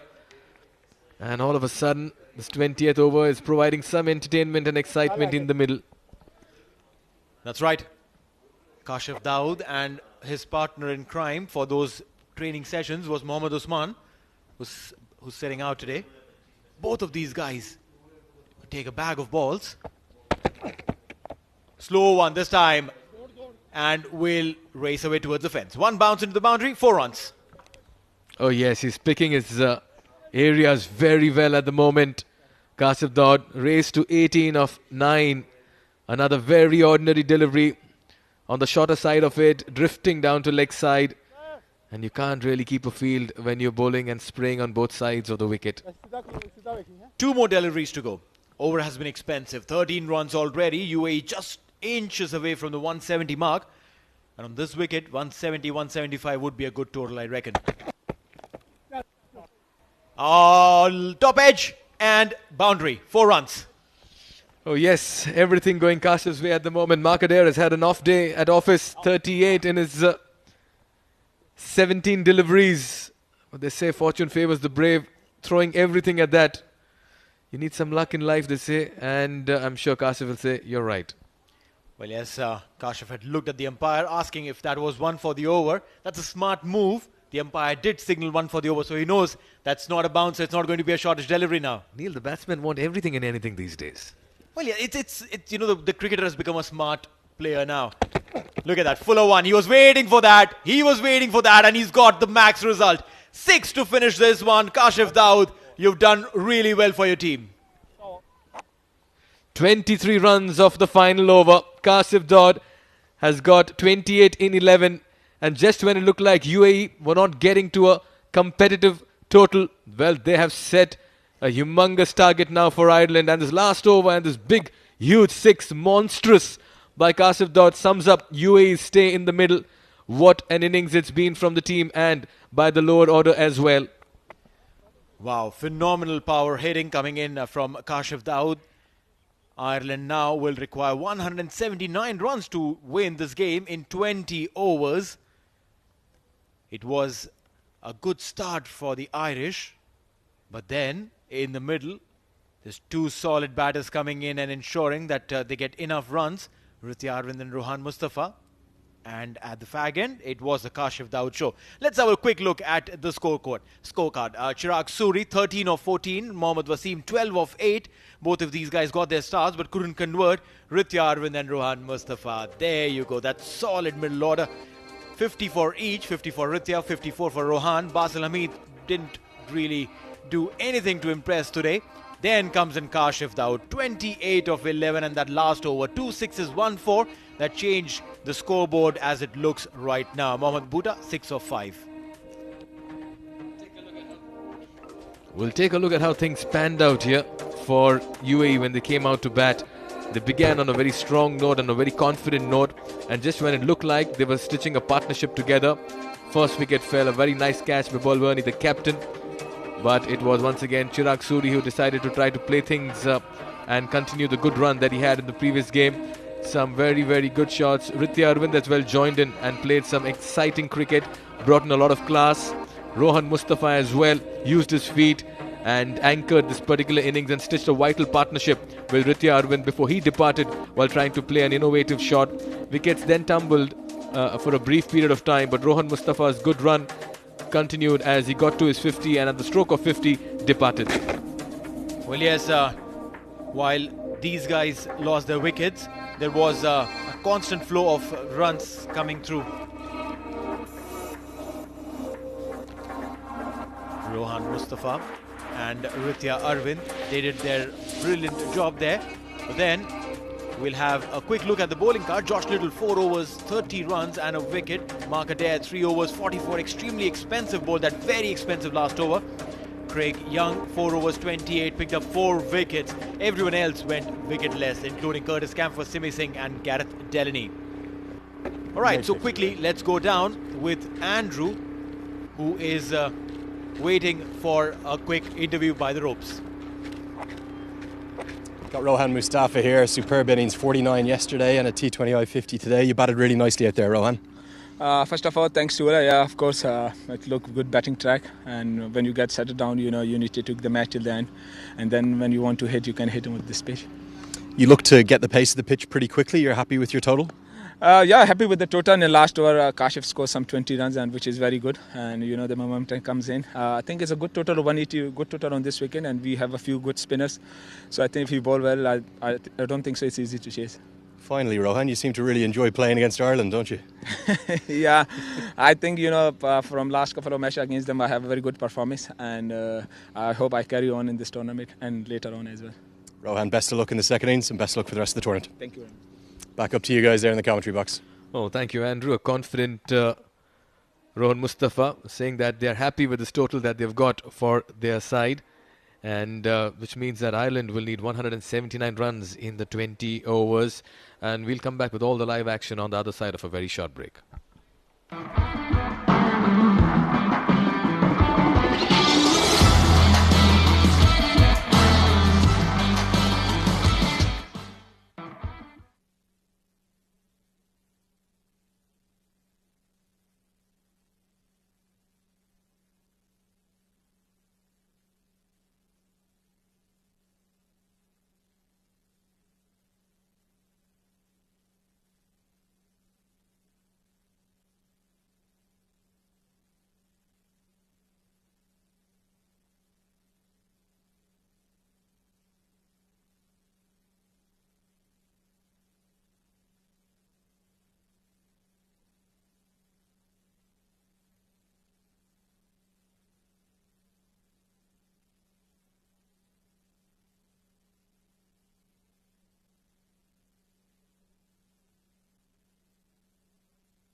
Lined up in front of us, Wolf 777 News presents Oman T20 series powered by Sky247.net. Two games lined up today. The first one is going to be Nepal versus UAE, and that's what our focus would be drawn at. So that's the news from the toss. Sandeep Lamachani's won another toss. That's 2 from 2 for him. He's going to have a bowl first.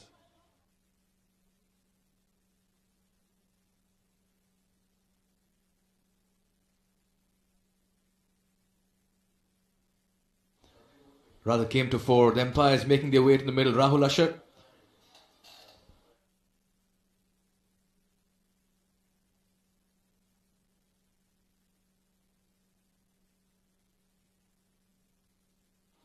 Economy of under 6, you're really, really good.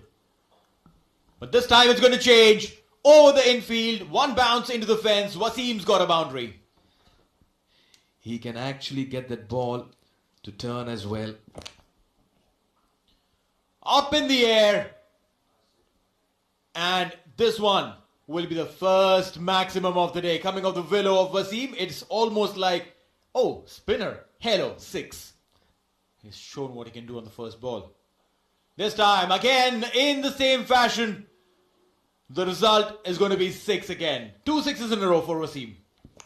Laying the field and dictating terms in the middle. Another tossed up delivery this time. Will this be taken? Yes, it is. The ploy has worked. The catch has been taken. And Shah Alam gets his man. One too many here for Mohammad Wasim. Stepping down Chirag Suri. Now this one, you can't set a field for this shot. Maximum. What a good looking shot. Drives and beautifully all along the carpet. That's going to be a 4. The execution, the placement. Bats flamboyantly. Driven. And this one will go and meet the fence. Rohan Mustafa off the mark with a lovely, good looking square drive over there. Driven. Yes, no chance. Direct hit would have probably done some damage. But overthrow will be a little gift. 4 runs. Going to be runs into the offside. Takes the aerial route. That is Rohan Mustafa to a tee. He loves the cut shot angling across him. And he'll get nearly a maximum reward of the boundary 4. The all-important. Big strike into the leg side. He may just have got enough of it to get over the rope. He has. It's going to soar all the way for 6. Quick onto that pull shot. He's known as a devastating striker of the ball, Chirag Suri. And he's going to close out what's been an excellent power play. And you see, there's the googly and a misfield. That's very poor. That was a regulation stop. Should have just been a single. And Jitendra Mukhaya has got down into the old-fashioned long barrier. He's got his hands on his hips for a reason. That's a shocker. And 4 runs to the total. Cut through the point region. That's going to take a lot of stopping. Cannot be stopped there. Through the point region for a boundary. Stepping down, Rohan Mustafa, when he connects, it stays connected. That's gone the distance. A beautiful shot from the bat of Rohan. Oh yes. This time he pulls it nicely up and over. That's gone the distance. Rohan Mustafa is definitely impressing one and all with this batting display. Oh, he's just picked him up and dispatched him over the mid-wicket region. That's easy pickings coming at a very ordinary pace. And he's bowling to a batsman who's looking so good in the middle. He's been there from the start. Another slow delivery. This time it's a back-of-the-hand delivery and the result will be the same. Back-to-back 6s here for Chirag Suri and UAE as well. Fair point. Oh, this time he does well. What a great keeping display here. Rocked on the back foot this time. Played it in the gap. Chase for the fielder. Does his best, but not enough. This time he's hit that straight down the ground. One bounce into the side screen. They have definitely taken a liking towards Shahab. No doubts about that. Meanwhile, this time making room. And will get the ball to the fence. That's a boundary for Chirag Suri. The last ball of the over went for a 4. To be playing this one. Basil Hamid bowled him. absolutely didn't understand what was happening with the ball. Rocked on the back foot, wanted to hoik it over mid-wicket, but the ball went and met the stump. Sandeep Lamichhane strikes. Just a winter's day out for him. Look at that. That's how he plays, and he's shown us. Get that ball from the other ground adjacent, maybe 20 meters into it. Suri scooping it over the fielder, and a boundary. Great innovation. Very reminiscent of Owen Morgan into his 4th over. Look at where the batter's standing. Right down the fine leg, and that'll be a 4. Suri this time fires it down the line, and that'll be a maximum. Earned in line, result max. That's exactly what happens, and it's played inside out, up in the air, and will be taken. We're just seeing a little bit of a telling off as well, because they're saying he's down in the danger area. I'm not sure, is this being signalled as a dead ball and have to be re-bowled? This time now playing over point. Boundary. Chirag Suri literally not just toying with the bowling, but with the bowler's mind as well. Instead, the dead ball is being punished by a boundary.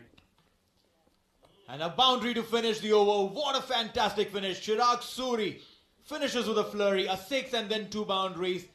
Nepal, when they come into bat, after winning the toss and electing to field first, will have to score 193 in their 20. Right, so straight into action. Zahoor Khan, the man. In fact, it's Junaid Siddiqui who'll start the proceedings against Nepal, and they've played that in the mid-wicket region for a single. Look at that pickup shot from Asif Sheikh. He's not going to be quiet, chasing this 192. He scored 150 odd in the tri-match series between Oman and UAE. Meanwhile, Asif collects another boundary through the mid-wicket region.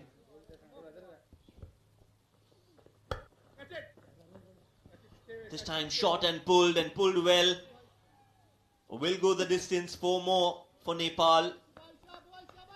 Last ball of the over. Kashif Daud steaming in. Nicely played, beautifully done yet again. This time Asif, handy bowler, Zahoor Khan, starts off with a short ball, poor ball, loosener. But you can't be bowling those, especially in the power play overs. That has been helped yet again from Gyanendra.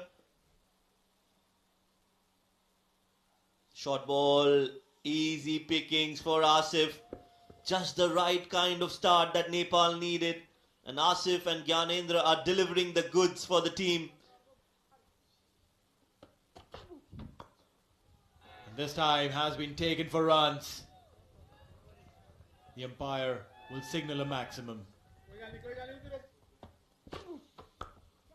This one has been smacked up in the air, fielder underneath, and will take it. Kashif Daud strikes. Nepal lose their first. Ahmed Raza. He invites him to drive, and he does that with a boundary. Now that's a shot of a man in form. Tall, lanky character. Little shot there, chance. A dive in put in, but futile. 4 runs. That's right, doesn't give time to the batsman to settle in. Meanwhile, towards the backward square leg. Close to the boundary, and that's a 4. This time edged it, and edged it beautifully. There's a chase, but the ball will win the race. That's right, 4 runs for him. That was clever, that was deliberate, and that was great presence of mind as well. Done really well, Rohan Mustafa. Down the leg side, poor delivery.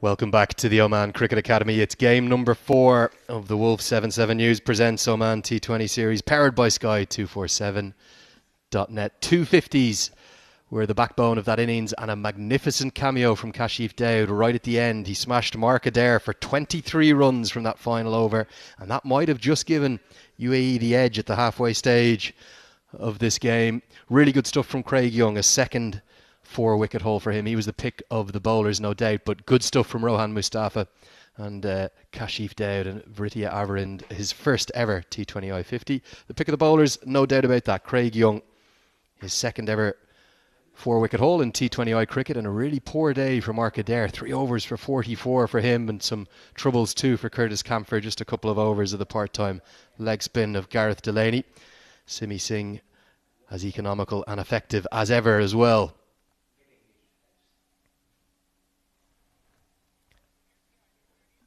Take a look at the wickets and maybe some of the runs as well.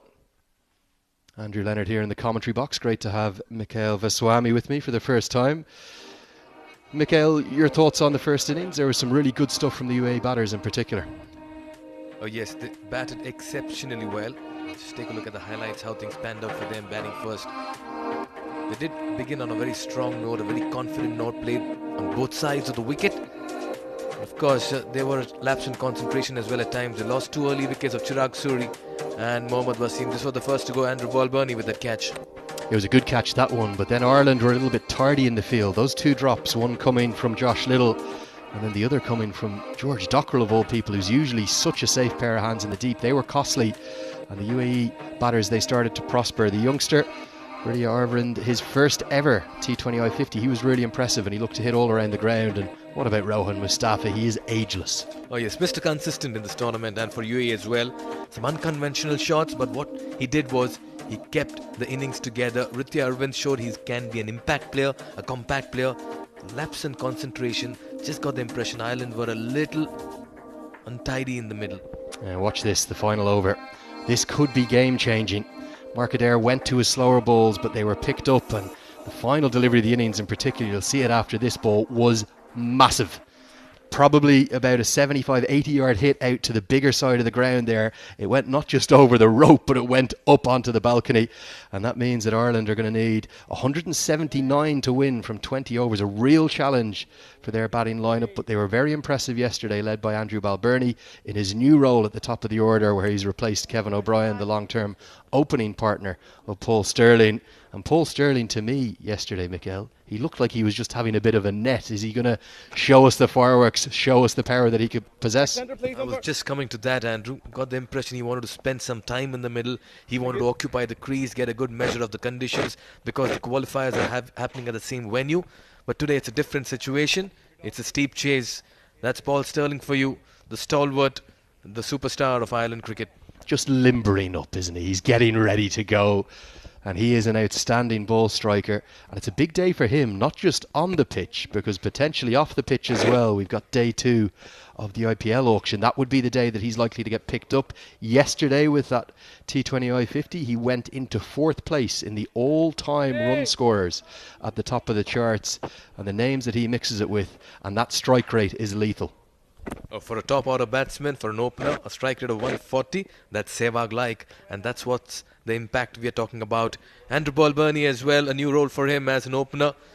Captain of the side, he's got a strike rate of 124, decent, but he's still a very, very confident lad in the middle when he's batting and complimenting Paul Sterling. His first T20I 50 yesterday in 28 innings.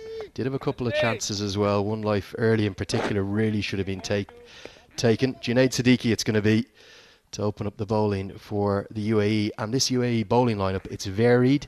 It's got good spin options, good pace options, and they were outstanding in their tournament opener against Nepal. And they have a good total as well to defend. That last over can actually cause some kind of a dent in the morale when you're walking back to the dugout as well. Take a look at the field. You have a third man in place and a deep square leg as the 2 fielders outside the circle. So Ireland will need about 9 and over right from the off, and that's not going to be easy. We felt par might have been about 160, 165 on this wicket, but surely Paul Sterling's going to hold the key to this chase. If he gets going, Ireland could well do it. If he doesn't, it's going to be a very tall task indeed. Andrew, the previous game played yesterday was on an adjacent pitch, This one is slightly different, I reckon. Do you feel that the ball is just stopping the tad bit while coming onto the bat? Because that's going to ask questions to Paul Sterling, who likes the ball coming onto the bat. Loves pace on the ball and loves width. Don't bowl outside the off stump to him. You can see UAE have done their homework. They're going to keep the lines very tight, but Sterling will get off the mark. Looks in a very happy place at the moment, doesn't he, Paul Sterling? Fresh off a brilliant effort at the Pakistan Super League. Yes, the Irish dugout here. They'll be a little nervy at the moment. It's a steep chase, but both these batsmen are amongst runs at the moment. Both stitched 50s in the last game. A good vital association. It's a new opening partnership here for Ireland cricket, and they'll want to make the most of it. There's a slip in place now for Balbirnie. They can afford to attack at the moment, UAE. They have the comfort and the cushion of a huge total.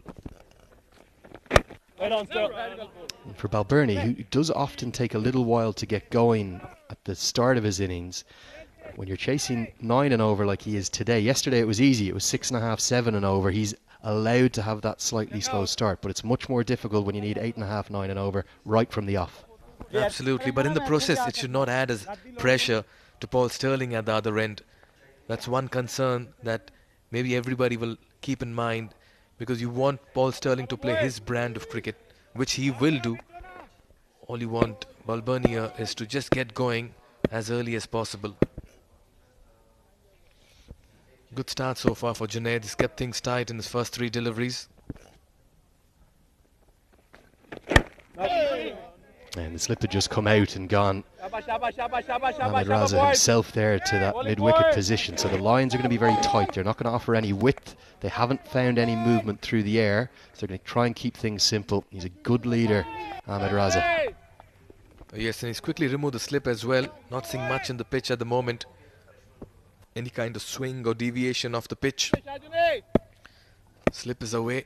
They have a backward square leg, short mid-wicket, mid-on, mid-off.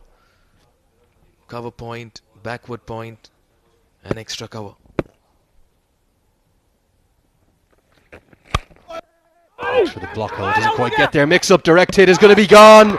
And Paul Sterling is furious with Andrew Balbirnie, because I think the initial call was yes. Look at the celebrations. They know how big that wicket is. He's lifted into the sky, and Paul Sterling is gone. That's a massive wicket and huge advantage to the UAE.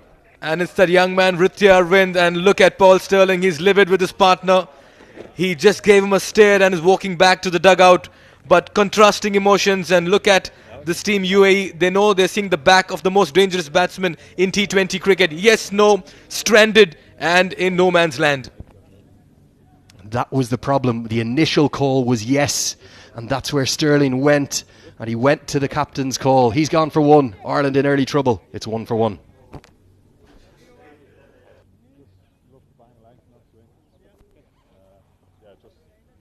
Looks like it's playing a touch better. Yeah.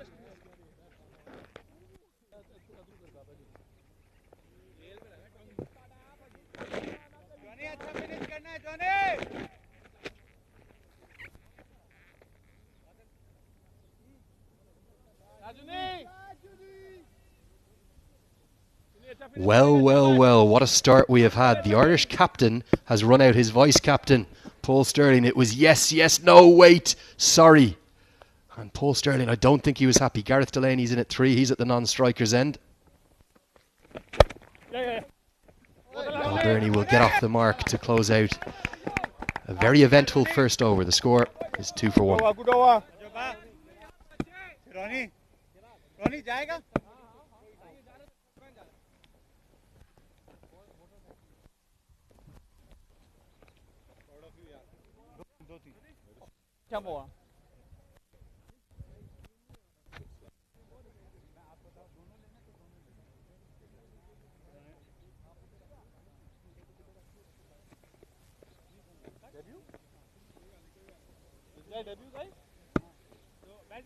Me?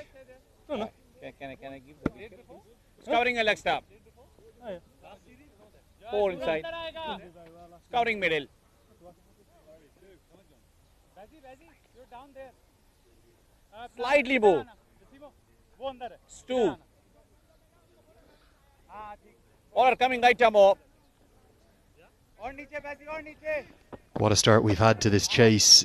The big dismissal of Paul Sterling hasn't come in the way that UAE might have wanted it to, but they won't mind the run out and a big mix-up between Andrew Balbirnie and his vice-captain. And all of this, Balbirnie will have to move on from that episode and recover quickly and get back to scoring runs. Kashif Dod, what a cameo he played towards the end. 23 runs on the last over gave his side the impetus and the edge. But at the moment, they're high on confidence because Sterling is in the dugout.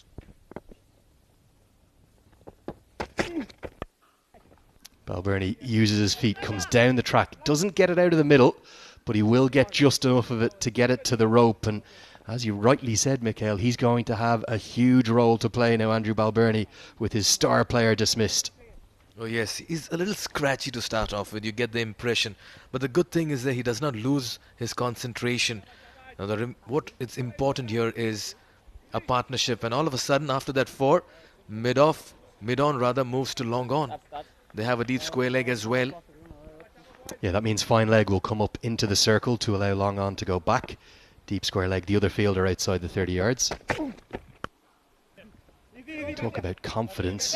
Kashif Dowd is going to be full of confidence, brimming with it after that cameo with the bat. But the wicket, how big a moment is this in the course of the match, the course of the quadrangular series?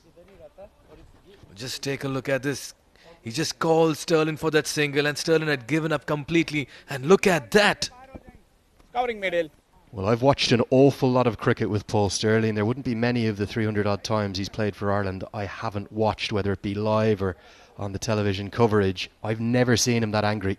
It's never happened before. He's a very laid back kind of guy, and he's a great friend of Andy Balbirnie's. It's the captain and the vice captain. Gareth Delaney's come on to strike there on the left of your picture now at number 3. So they're going to keep gambling and try and get the big hitters in. Beautifully bowled, cuts him in half, and nearly finds the inside edge. But Paul Sterling was livid, wasn't he? He was very livid with what happened. And just seeing that reaction of Balbirnie, we'll just get back to this delivery. The new ball just tends to do something each time. This time, just jagging back inside, catching the batsman by surprise. You can see the wrist position there is beautiful. Comes down behind the left of the ball, and the perfect seam presented so it swings into the right-hander. This is what a cameo can do to you when you come out to bowl, Andrew, as you rightly mentioned. Another mix-up, but he will send him back. It's funny, isn't it? Those bowlers, even if they're not out-and-out all-rounders, I know Kashif Dowd would consider himself an all-rounder. You think of Mitchell Starc, he goes and gets 20 or 30 with the bat, then he comes out with a head of steam, full of confidence. He can be devastating once he gets runs with the bat, but that's what confidence and momentum is all about. You can take a look at that. It's a virtual angle at which he's coming into the right-hander. Yeah, it's always going to angle in, isn't it, with that wrist position behind the left of the ball. Really good control, though, from Kashif Dowd. And for Delaney, who's known as a power hitter, tends to clear that front leg, get it out of the way and try to smash it all the way down the ground, particularly down straight and towards long on. He's been a bit in and out of the side, and he's in a new role here at number 3. Lorcan Tucker performed that role for Ireland against the USA, but he's full of talent, full of potential, Gareth Delaney. He looked good with his leg spinners as well early in the day. Was very tidy. Some tense faces here in the Irish dugout. Paul Sterling is back, contrasting emotions. The way UAE celebrated that wicket, it was as if they had won a World Cup. As big as that. They were wild in their celebrations. Back live here. Balbirnie will close out the second over with the boundary. Width on offer, just a bit short as well, and pierces the gap. End of the second over. The score is 12 for 1.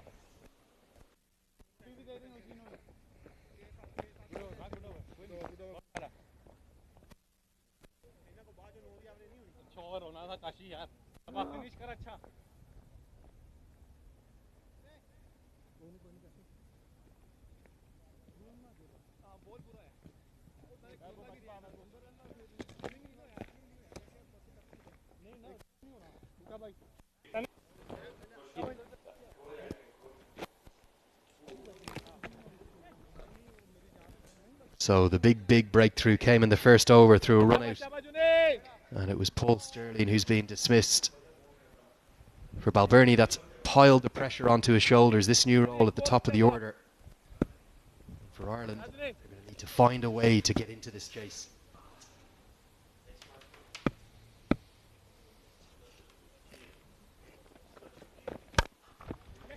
Good shot from Delaney, but a good half stop, just probably a wrist he got on it there, Ahmed Raza, to his stronger side. I think he saved 3 runs.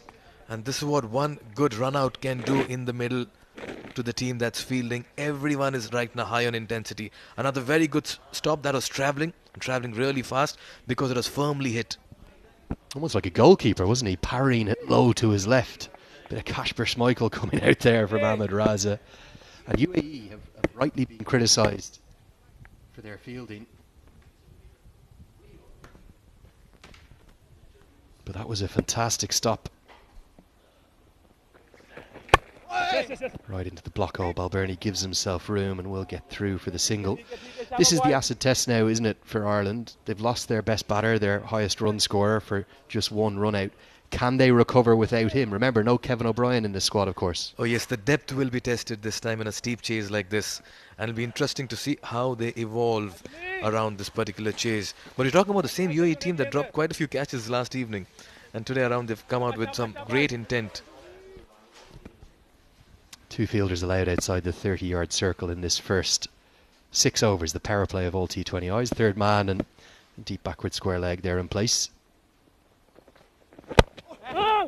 The UAE bowlers, they've been outstanding, and it's such a nice varied attack. The seamers that are opening up here to go alongside the trio of spinners with that change, and the leg spinner Karthik Mayuppan coming into the side today. Oh yes, variety will always give you more options and flexibility as a captain. We have seen a lot of bowlers being tried in games. The other day Nepal tried as many as 8 bowlers as well. Well, that was unique, wasn't it? 8 bowlers in a T20I. I don't think I'd seen that one before. But to me, the UAE look maybe the most settled of the 4 sides in this competition.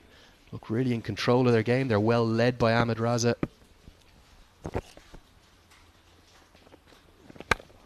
That's the shot that Delaney loves, but he hasn't got enough of it. Is this going to be the second wicket? It's juggled and dropped. That would have been a spectacular catch, particularly if he got it on the 3rd attempt. But he couldn't cling on. I think it's Rohan Mustafa. It is the grand old servant of the Emirates side. He claps his hands in frustration. He could have clung on to that, but it would have been very special if he did. Never easy when you're running backwards to take a catch like this. Rohan Mustafa gave chase, came underneath that one. He got his hands underneath once, twice with that right hand of his, and then desperately tried to get with his left hand as well. Tantalizingly close. Oh my God, but what an effort. You've got to give full marks for that. I tell you, if he'd held on the 3rd attempt, it would have been spectacular. One of the great all-time catches. He's always smiling, Rohan Mustafa. He's an out-and-out all-rounder. You can't call him a batter or a bowler or a fielder. He does all 3 equally. And that was a really good effort because it wasn't an easy catch. Delaney's technique of getting that left leg out of the way, tries to remove it to hit down the ground, but it's skewed off the outside edge. Clever bowling from Junaid. How often do you see that happen? The dropped catch is punished. It's a half volley, really over-pitched, and Delaney gets it through the covers for his first boundary. Well, Junaid is getting too predictable over here. Back-to-back slower deliveries. Delaney this time was much more prepared and decided to play through the line. Lovely shot again. Getting a finger on that. The fielding has been very good this morning. You spoke about the UAE side looking complete and strong. I just like the way the top order has shaped up for them. 1, 2, 3, 4, 5. They're looking very strong over there. And I really like their bowling lineup. You've got good seamers, you've got good variety. I think there might have been a bit of a change of pace involved in the previous delivery that gave that chance for Siddiqui. Changes everything. Very good at finding the block hole as well. A good over. There could well have been a second wicket. There wasn't. The score 20 for 1. Good over, good over.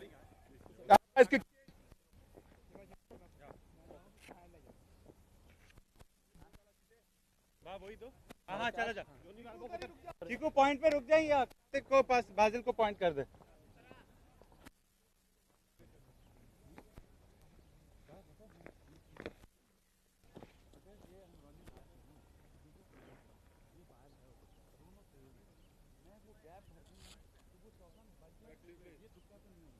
Covering 2.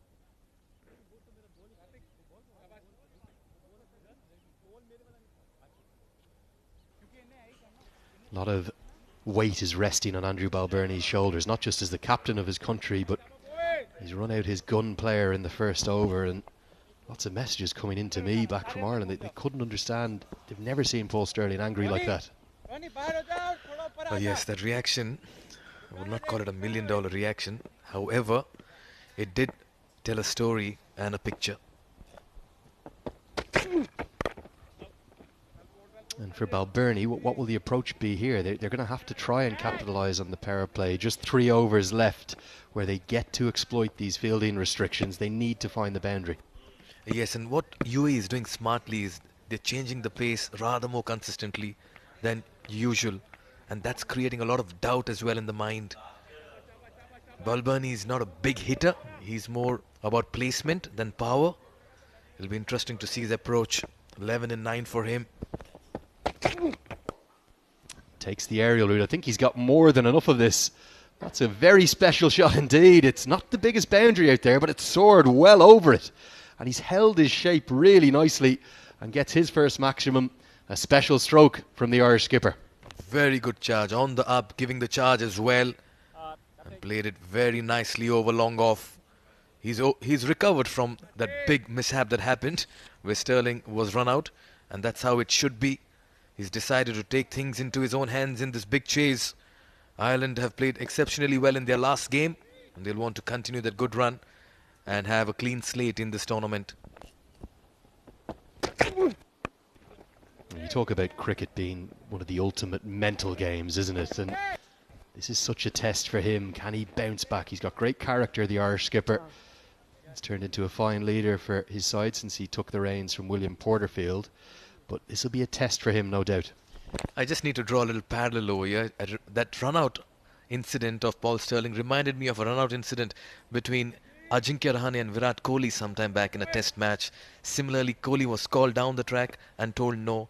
And Kohli as well looked at Rahane and quietly walked back. Big question, how did Rahane react? Did he get a big score?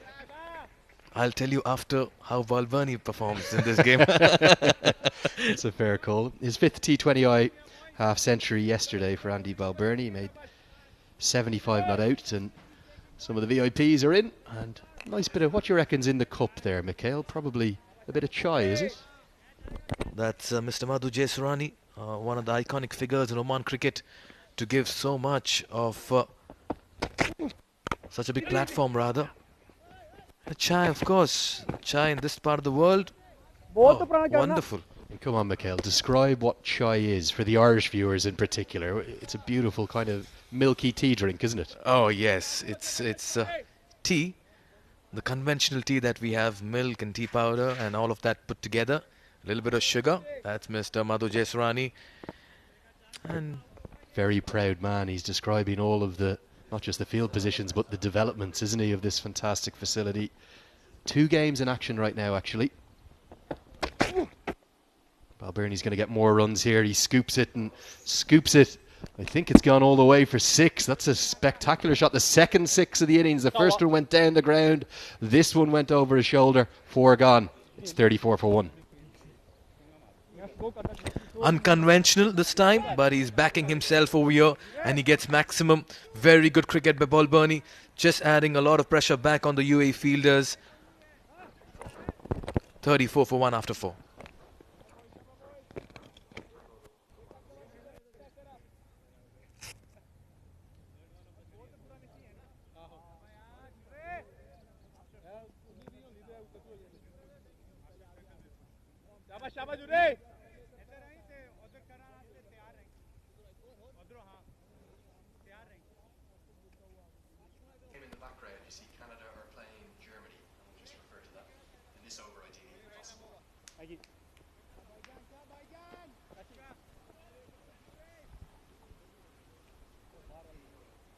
Change of bowling, going to be Zohor Khan into the attack. From this, the Oman Tel end of the ground. The third of the 3 seamers will see utilised, and there's the 3 spin bowling options. Very good career economy rate. Anything under 7 in T20I cricket is really good going.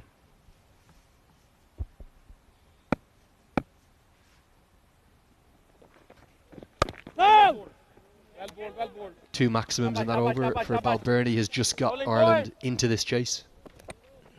Oh yes, it just may have helped the morale in the dugout as well. They're crawling at the moment. They need to get onto the highway there in the bylane. Our broadcasters and streaming partners in India is Eurosport, Pakistan, Jio, Super, USA, NXT 11, Nepal, Himalaya TV, Middle East, Dubai Sports. Our streaming partners India, Fan Code, Nepal, YouTube, OSR Sports, and rest of the world. CricTracker on YouTube and on Facebook. It's My Sports Eye. Sit back, enjoy these wonderful matches coming to you live from the Oman Cricket Academy. And you can see there the 2 games in action. There's the main game you're watching in the Quadrangular Series, Ireland against the UAE. Also Germany taking on Canada. On the second oval across to our left, they're getting some prep in. As Delaney picks that up into the leg side. He hasn't got that out of the middle, and it's still gone for 6. It's a one-handed 6, almost a forearm smash from Delaney. I don't think he necessarily picked the slower ball. He must have a very good bat, because with one hand it's gone for a maximum. Oh yes, he had to reach out to that one. The ball was dying on him, but he went through with that shot and he gets a maximum as well. This is good cricket. He's known for his hard-hitting capabilities and abilities in the middle, and he's making it count as well. Come on then, Mikhail. Describe that one for me. What a backhand smash, almost one-handed. You don't see too many 6s hit with just one arm. I didn't hear the grunt though. Yeah, he's certainly got enough of it. I don't think he necessarily picked that slower ball from Zahoor Khan. All 3 of these UAE seamers, they change up their pace very regularly, and he's almost beaten him a bit, but because that's the shorter side of the ground, he's got enough of it to get it away for 6, and Ireland just starting to move into the chase. They also understand the importance of actually accumulating far more runs in the next 2 overs, just to make things easy, because the spinners and the spread out field will slow proceedings. It's a much better shot. Along the ground again, the front foot comes out of the way a bit, but he pierces the gap with his wrist by getting it between the gap between extra cover and mid-off. A lovely shot for 4. Oh yes, Zahoor is struggling with his length at the moment. He was a little shortish, was carted for a 6, this time a little fuller, driven through covers. And he's under pressure because he's already conceded 10 runs in his first 3 deliveries.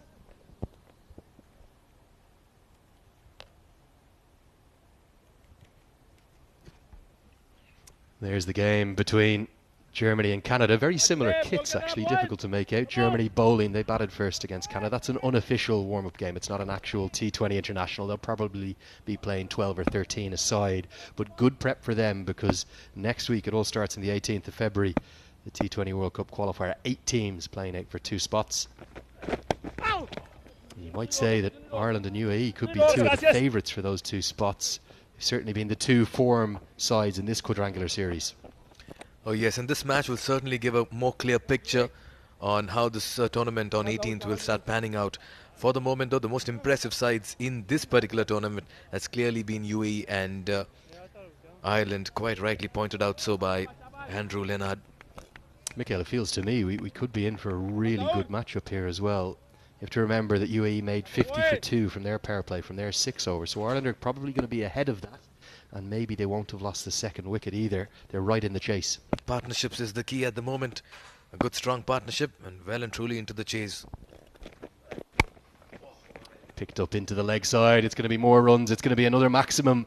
I'll tell you something, Gareth Delaney hasn't even got half of that, and it's still cleared the rope. When he does get one, it's going to go all the way down to Muscat. A big hit from the big Leinster Cricket Club man. Oh yes, it wasn't a convincing sound from the bat, but look at the power he has behind it. He's making it look very easy, shuffling in the crease this time around and picking his spot as well. This is a nice partnership growing between the two, and they're looking good as they're inching towards the 50-run mark as well. In fact, they've gone over it in the 5th over. Very good counter-attack. And the change in bowling, the introduction of Zahoor Khan, it's been a disastrous run. 18 runs coming from the over, and like you said, he's not getting his lengths, is he? He's been too full, and then this time he's been too short. Gareth Delaney's punished him. He's taken all 18 of those runs. His strike rate's starting to soar up towards 200. Finishes by getting one into the block hole, but Delaney will get it down the ground for a single. That'll get us to the end of the 5th over. We'll have a commentary change with the score. It's 53 for 1.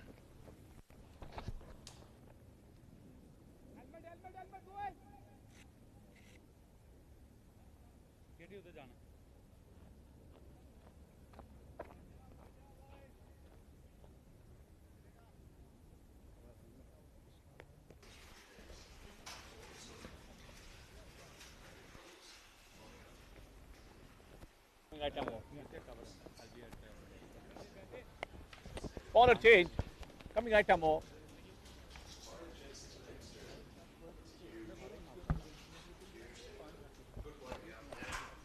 पैसी इधर आना चीकू point होना रित्या mid of हो 5 overs gone, 53 for 1. A perfect start for Ireland after that initial setback. Paul Sterling was sent back by Aditya Arvind, a good throw. He was found short of his crease, run out. And now, one more over to go in the power play. It's Rohan Mustafa who's been brought into the attack. Spin bowling option. With me in the com box is Pranav. Pranav, good start for Ireland. Definitely, Shoaib. Love the way they have attacked. Another lovely shot through the mid-off region for another boundary. Delaney has looked impressive. Yes, he's looking impressive. He's looking dangerous as well because he's dealing in boundaries and sixes at the moment. Definite pressure put back on the UAE bowlers. Rohan Mustafa also has been taken for a boundary on the very first ball. And yet again, that's another good-looking shot from the bat of Gareth Delaney. He is on a roll. Another poor ball from Rohan Mustafa and rightly punished by Delaney. Straight down the ground, hit the side screen for more. Delaney is in some mood today. Anything in his arc and he's looking to clear it. That was pitched up by Rohan Mustafa. Not very Rohan Mustafa. He generally looks to bowl shorter. And another boundary through the cover region. What is happening here, Shoaib? Well, it's carnage from Gareth Delaney. The bowlers have no clue where they need to bowl. This time it was a low full toss. And he screamed that towards the extra cover region for yet another boundary. A juicy low full toss. This is bread and butter for Delaney. He would hit that for a boundary on any day of the year. Back to back to back. Hat-trick of boundaries coming in. This time slow and taken. Clean bowled. Gareth Delaney. Well, this was just a little bit slow. Flighted up in the air. Made some room for himself, Gareth. But he must be disappointed. He was looking so good. He was looking dangerous. He was taking Ireland towards that run chase. But good comeback from Rohan Mustafa. Just a slight bit of turn. Missing the line completely. Not going forward, not going back. Staying at his spot. Gareth Delaney. Impressive 40 from 20. He's definitely set a base for Ireland in this massive chase. Oh yes, he has. Ireland 65 for 2.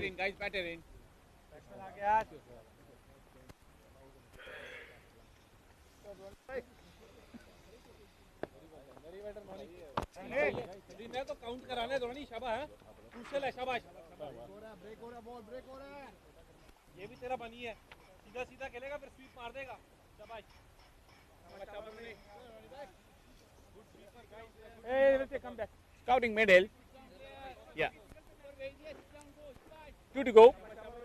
So 65 for 2 now. Ireland, and it is Curtis Camphor, the all-rounder for Ireland, who's come out to bat at number 4. 109 runs in 10 matches. This is his 10th game. Had a great World Cup last year, and he started off well. Straight down the ground for a single. Off the mark.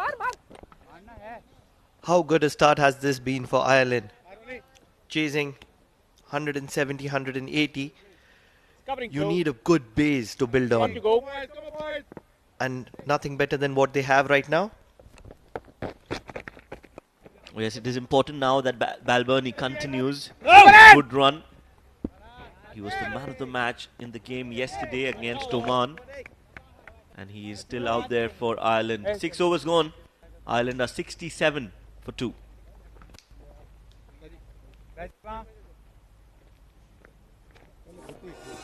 Well, so let's look at the power play overs that have been played so far. That was a good throw from Aditya Arvind, getting that wicket of Paul Sterling. But Balbirnie and Gareth Delaney absolutely took on the UAE bowlers, and they had no clue whatsoever where they need to bowl. Some really good shots from the bat of Andrew Balbirnie all around the park. But other than that, it was a Gareth Delaney show later on in the power play overs, especially in that Rohan Mustafa over. He got 3 back-to-back boundaries and then gave away his wicket. Wanted to cut it, no room there. The ball crashing onto the middle stump, and that was the end of Gareth Delaney. The captain has brought himself on from the Oman tail end. Ahmed Raza. He has to play a crucial role here. UAE have to make a match of this. Ireland has got off to a flying start.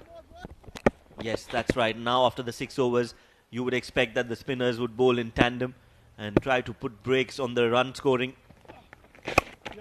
Meanwhile, Ireland will want to build a partnership here. Another good looking shot. Good start, Shabash. Down the ground. Camphor. Center, please. And Andrew Balbirnie. 68 for 2 Ireland.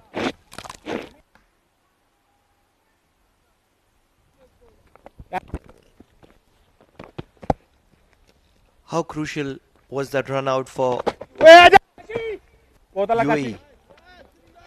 Very crucial, of course. It was the big wicket of Paul Sterling. We know how dangerous he is. Once he gets going, he can take the game away from you. So that was a good wicket, a very important wicket for UAE. It has been a good start so far from Ahmed Raza. Just outside off, that ball coming in. Looking good. Ahmed Raza doesn't look to pick wickets. His prime objective is to contain.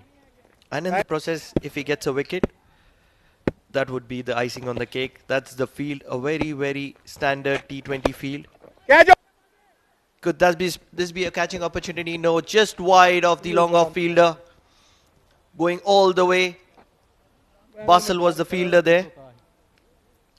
Ahmed Raza is a little disappointed. Would have wanted Basil to put in the dive.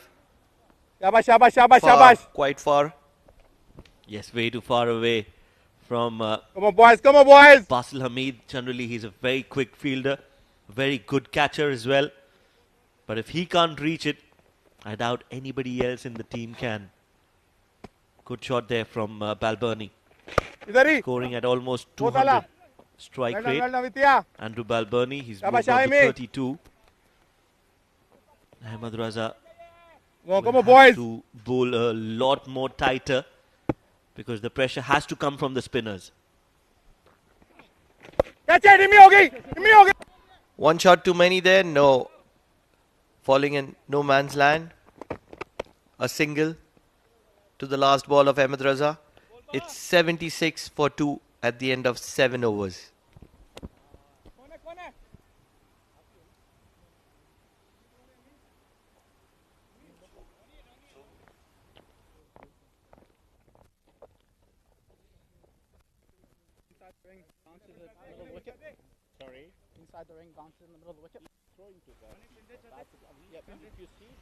So that's the scorecard for Ireland. Paul Sterling was run out by Ritya Arvind, but then there came a partnership between Andrew Balbirnie and Gareth Delaney. Gareth scoring 40 of 20 and was dismissed clean bowled by Rohan Mustafa.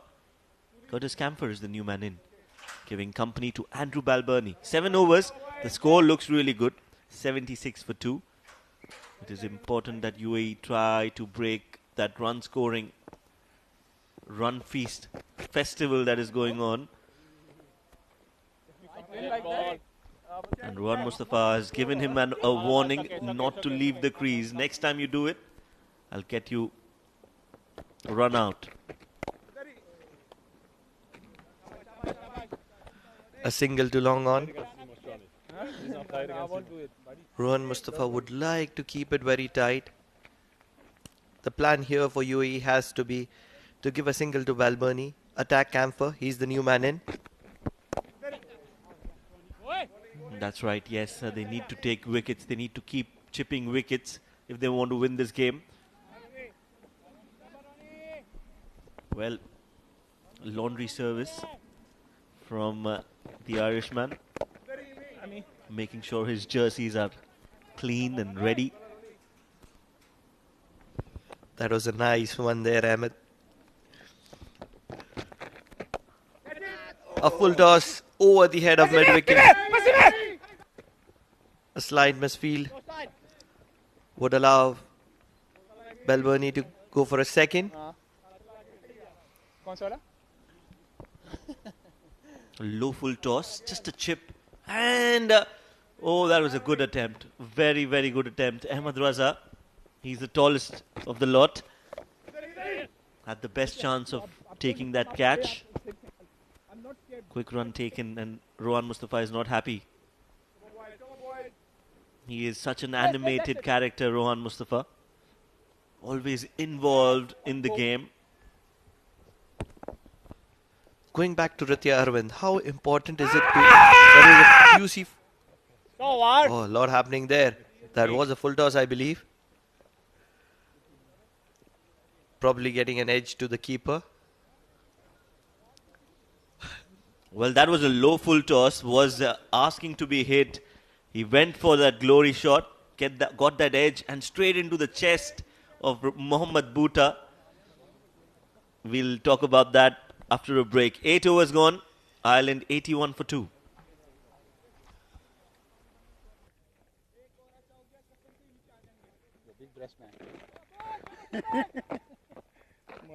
Soft.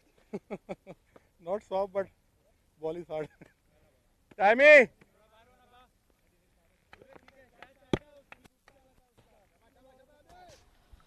So Ahmed Raza continues from the Oman tail end. Hey. Stepping down the track, Balboni. But that was a good ball.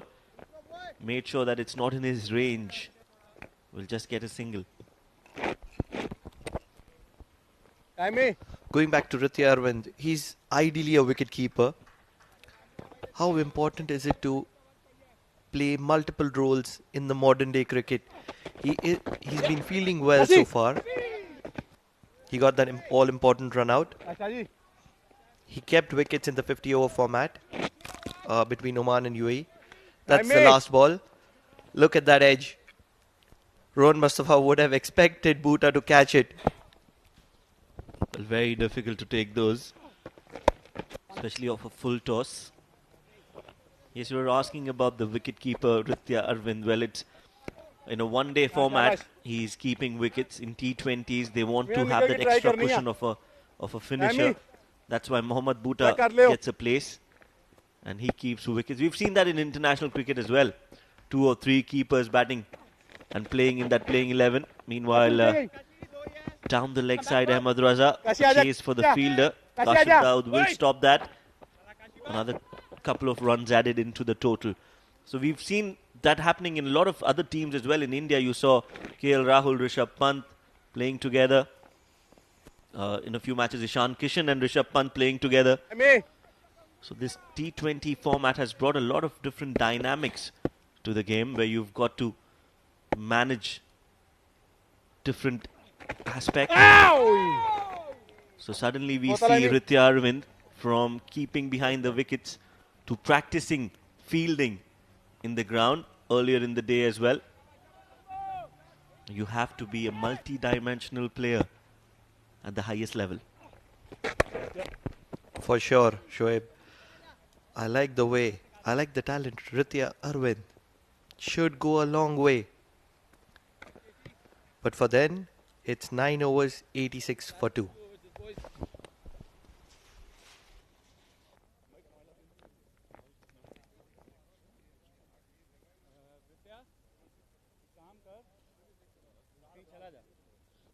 Point चला जाएगा या point चला जा जहूर भाई को third man कर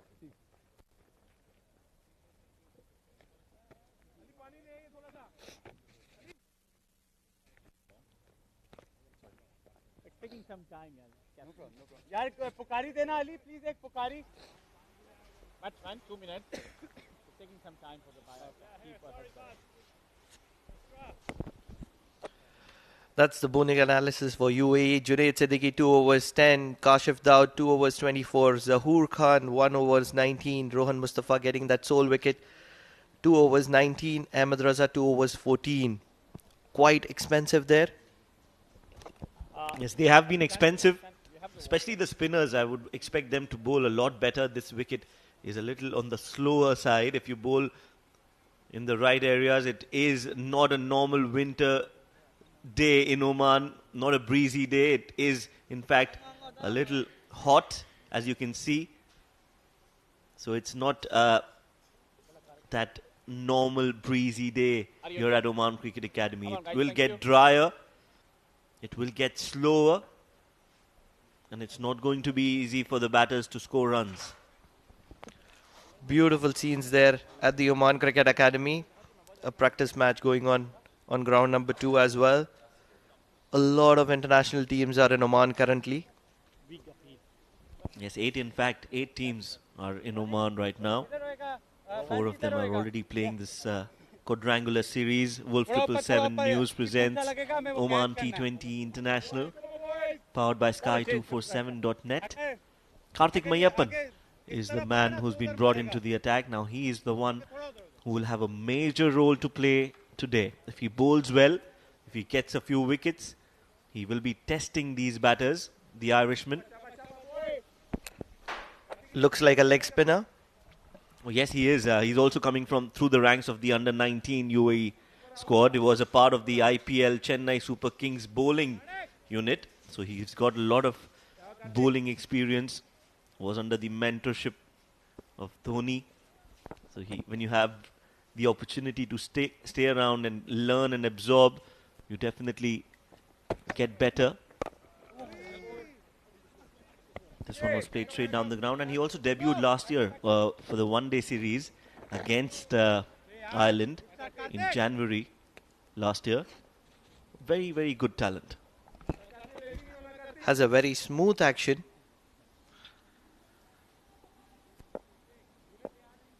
It would be interesting to see a leg spinner in action right now. A very standardized T20 field. 3 fielders in the circle on off. A fine leg. A single to long on. Camphor has looked to keep it very simple with Balboni attacking. Yes, and that's the right thing to do. Just rotate, strike, and then get that odd boundary. Balboni is looking dangerous yet again this innings. Was the man of the match in the previous game. Could be another man of the match for him if he stays there till the end. Good ball outside off. Oh, will be called a wide. Akbar Ali, the umpire, also from UAE. Karthik is not at all happy. He definitely believed that could have been given away.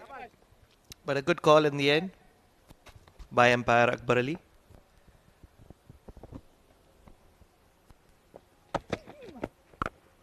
This time he sweeps and sweeps well straight into the hands of the fielder there. Brilliantly done.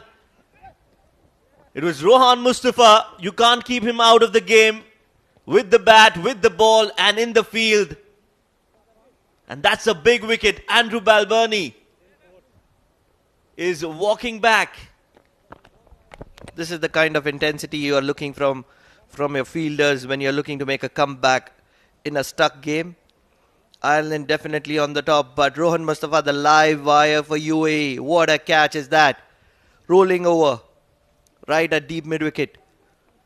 Definitely not one of the best balls, but Andrew Balboni, this is the man UAE would be looking to get. 42. Very good runs there. Yes, 42. Ireland are 89 for 3.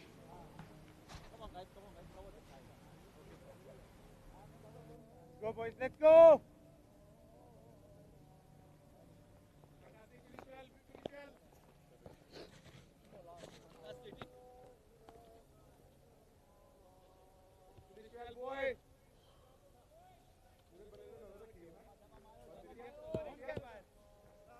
Rohan gone out.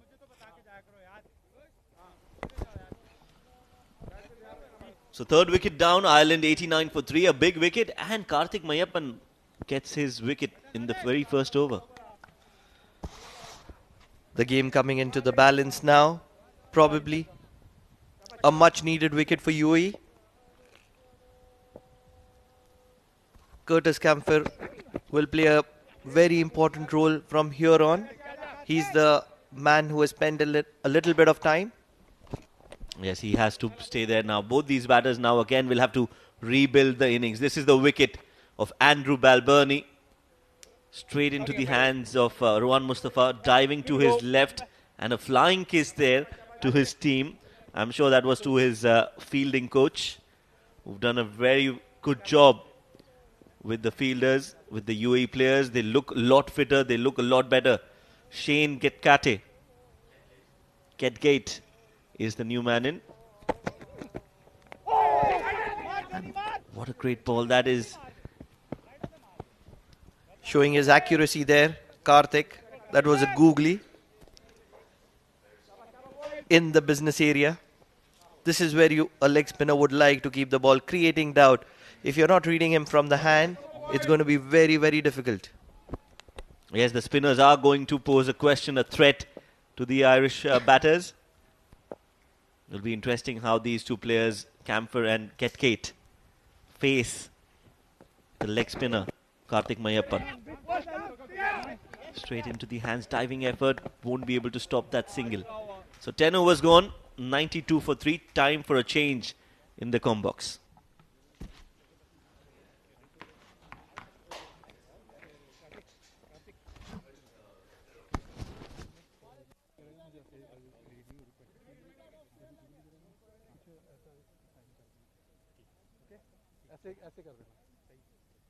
Shabba boys, Shabba boys.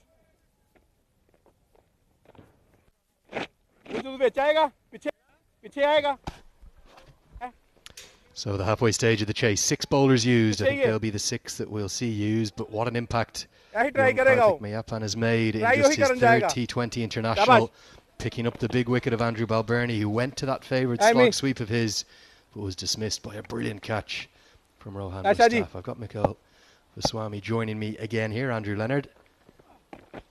Edged with a vacant slip area. Mikhail, this game feels very much in the balance. Ireland have an issue with wickets. The depth in their batting will be tested today in the steep chase. They are at par right now, I'd want to believe, with the net run rate. They're going at a fairly decent clip. But do they have the batting power in the dugout to come and chase down this total, Andrew? You can give me a better perspective into it. Well, the problems for Ireland, and particularly in T20 cricket, have been in the middle order. There hasn't been issues at the top. And it's actually been such an issue that it sparked a review of the whole organisation back in Ireland after they lost to Namibia in that T20 World Cup. That's the reason they're here. That's the reason they have to qualify for the next T20 World Cup. They didn't get to the Super 12 stage. So the stuff at the top of the order from Sterling and O'Brien, Balbirnie at 3 had been going all right, but the middle order has been struggling, and Curtis Camphor, who's only just new into the T20I side, he's not a big hitter of the ball, and that's why they've gone with the power hitter at number 5, that's Shane Getgate. Yes, what a moment for him to come in. Ahmed Raza made that sprint to ensure that he'll keep it to only 1. UAE have been brilliant in the field this morning. Exceptional with the bat as well. The problem for Ireland is they were ahead of the game here, particularly coming out of the power play. Gareth Delaney with that blitzkrieg alongside his skipper Balbirnie had put them well ahead of the rate, but they've notoriously had problems against wrist spin. Just a few fans in, taking some shade as well, Mikhail. Yeah, just getting a little hotter by the day now. Rahul Ashar again just playing it down to third man. This is the hottest summer day you'd ever get back in Ireland. It's only February here. Man, not even mid-February yet. Valentine's Day tomorrow. Probably what, 26, 27 degrees, something like that? Oh, yes, it does get pleasant by the evening. It's just that sometime during the day, the sun can beat really hard. Talking about the situation, well, at the moment, Ireland need a partnership. Camphor has struggled, isn't he? Just struggling to get the bowlers away. End of the 11th over. The score is 97 for 3.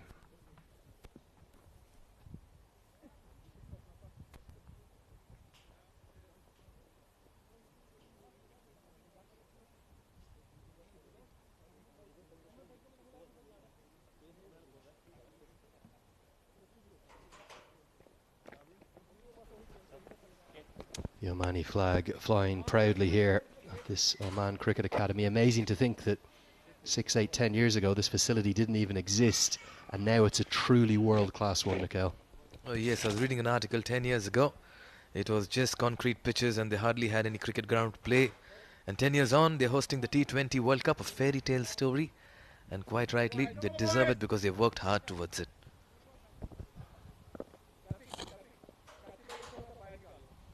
Karthik Mayappan, wicket in his very first over. What an asset to have a leg spinner in the side.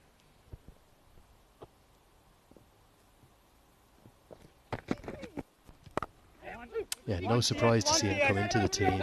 Remember, he took 4 for 25 in that series back in Dubai last year. That was against Ireland. Ireland have always struggled against wrist spin, against mystery spin. And he looked in good control of his lead breaks, has the variations of the googly as well. Getgate will target him down the ground. I did see some turn over here for the first time. I'm seeing a spinner purchase some turn. And these are encouraging signs if you're Karthik Mayappan.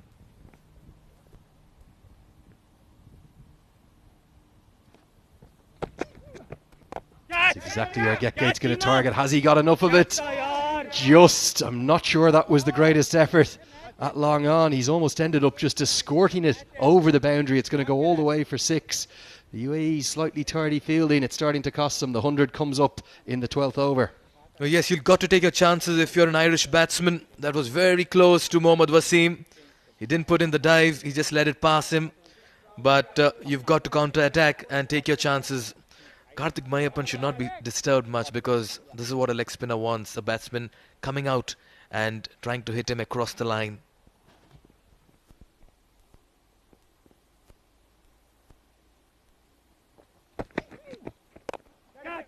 It's a much better shot in good control, but just the single this time. Surely you've got to get the dive in there at long on. You've got to give your young leg spinner the backing and encouragement in the field. Absolutely. A stunning catch would have just lifted his spirits. 2 wickets in 2 overs. Could have just helped his body language and confidence as well. But Getgate is looking very good in the middle at the moment. I've just liked the conviction in his footwork. Even if he couldn't have affected the catch, at least get the dive in to save the 6. He could have saved 5 runs by just getting that dive in. If he dived full length across to his left here, surely it would have been 5 runs saved. He just kind of let it go. He's a tall man as well, so the reach is always going to be there. Karthik Mayappan cannot say a word. All he'll have to do is go back to his run-up. Gone. Shane Getgate has just chipped it straight to Ahmed Raza at cover, who takes the simplest catch. He's better when he looks down the ground. I think he was looking to go over extra cover. Didn't get the elevation. The youngster has his second. He loves bowling against Ireland. Is that advantage now to the UAE? And credit full marks to Mayappan because he was hit for a 6, but he continued to toss that delivery and give it flight and invite the batsman. This time a very good catch by the captain Ahmed Raza. He's tall, so he didn't have to do much. And Getgate will need to depart. A promising start. His cut short. He departs for 10 in 7. It's 106 for 4. I need trips. I need trips. Trip kings. 3 wickets. 3 aces. A cross? I don't think so. No chance. No chance. I'm checking my अंदर वाला कितना कस के मारी है यार ये राजेंगे ना मेरे सुन ले इधर आ जा जरा so you do it fast man भाई इन पे जरा चढ़ के रहना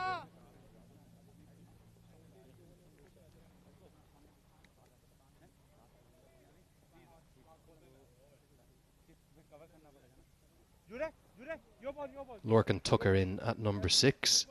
Did operate at number 3 in the 2-match T20I series against the United States of America, and he was the player of the series. Back-to-back 50s. First 50s in T20 international cricket for him. 57 not out, followed up by 84. Player of the match in that second game as Ireland squared the series, and then named player of the series as well. But they're using him in a new role. The keeper batter's down at number 6. And the slip comes into place. Tucker will get off the mark immediately. It'll close out that wicket taking over. At the end of the 12th, Ireland at 107 for 4.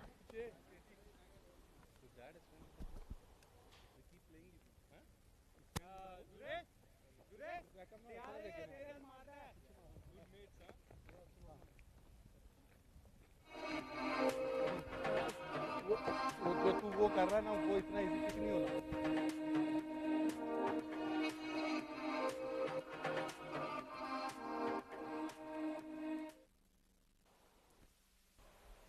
So 8 overs remain for Ireland to get up to this total that they're going to need to chase down of the UAE. They need 179 to win. Maybe just falling a little bit behind the rate now, Mikhail. Oh yes, those wickets has really curtailed their push in the middle. Another single towards long on.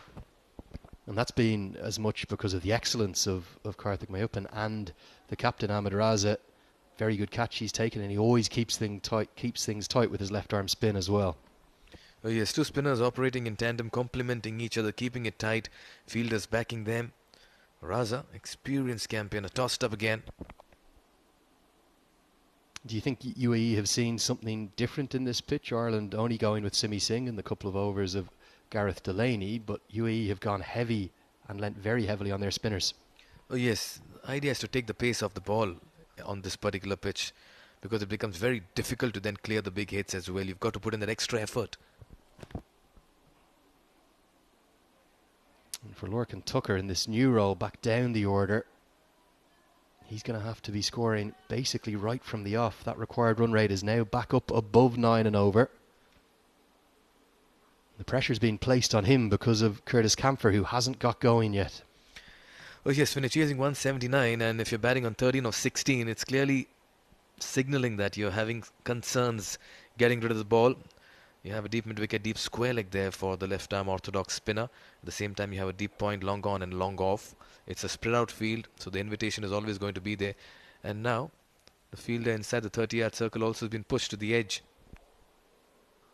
I think what they're saying is they don't mind Curtis Camphor knocking the ball around for singles. That's not keeping them up with the rate. That's pushing it ever higher, up towards maybe 2 a ball they'll need pretty soon, Ireland. You did mention about Tucker being a fine batsman. His career strike rate is 116.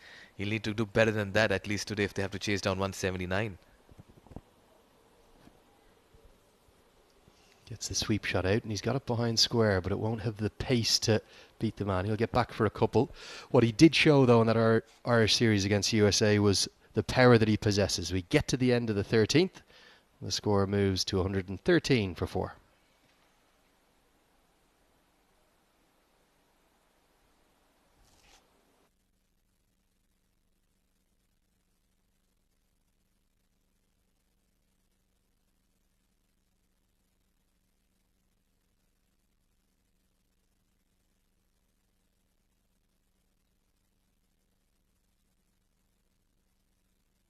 Can we show him Sterling if he's sitting there?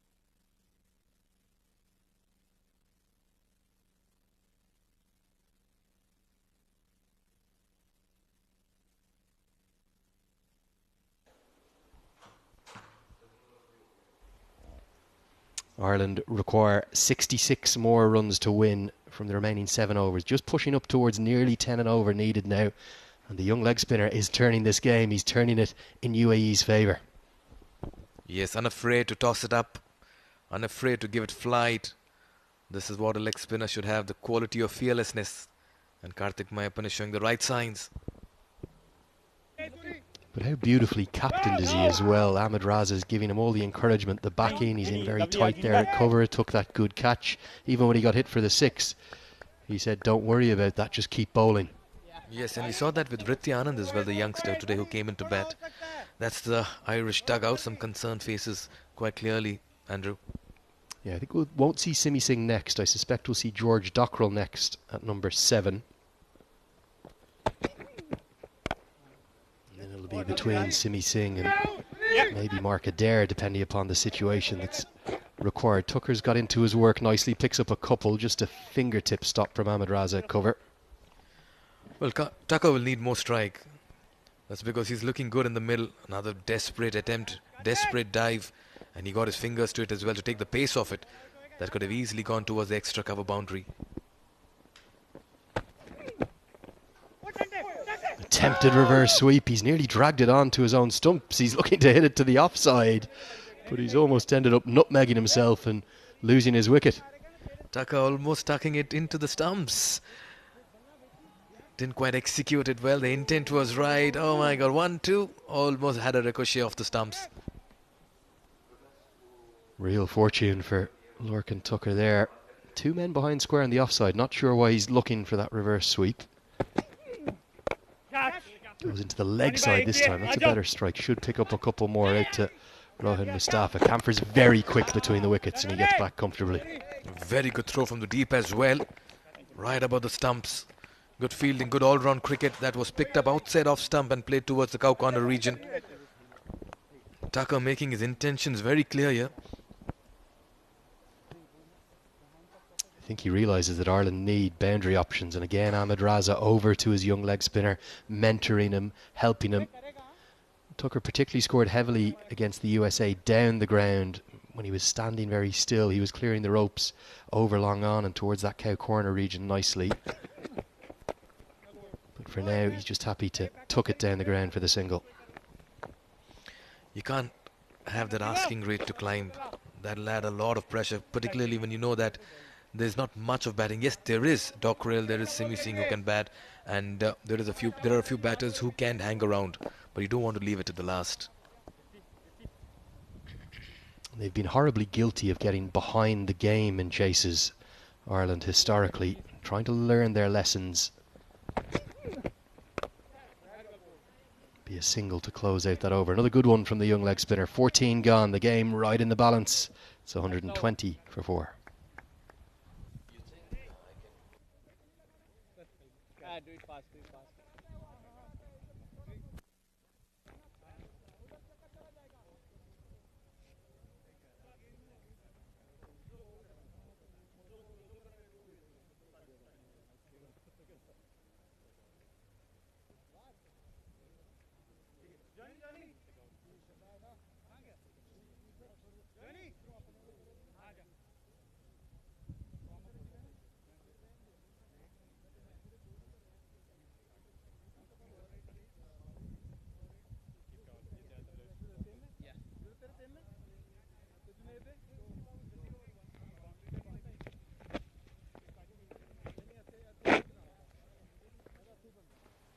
Some very nervous faces on the bench.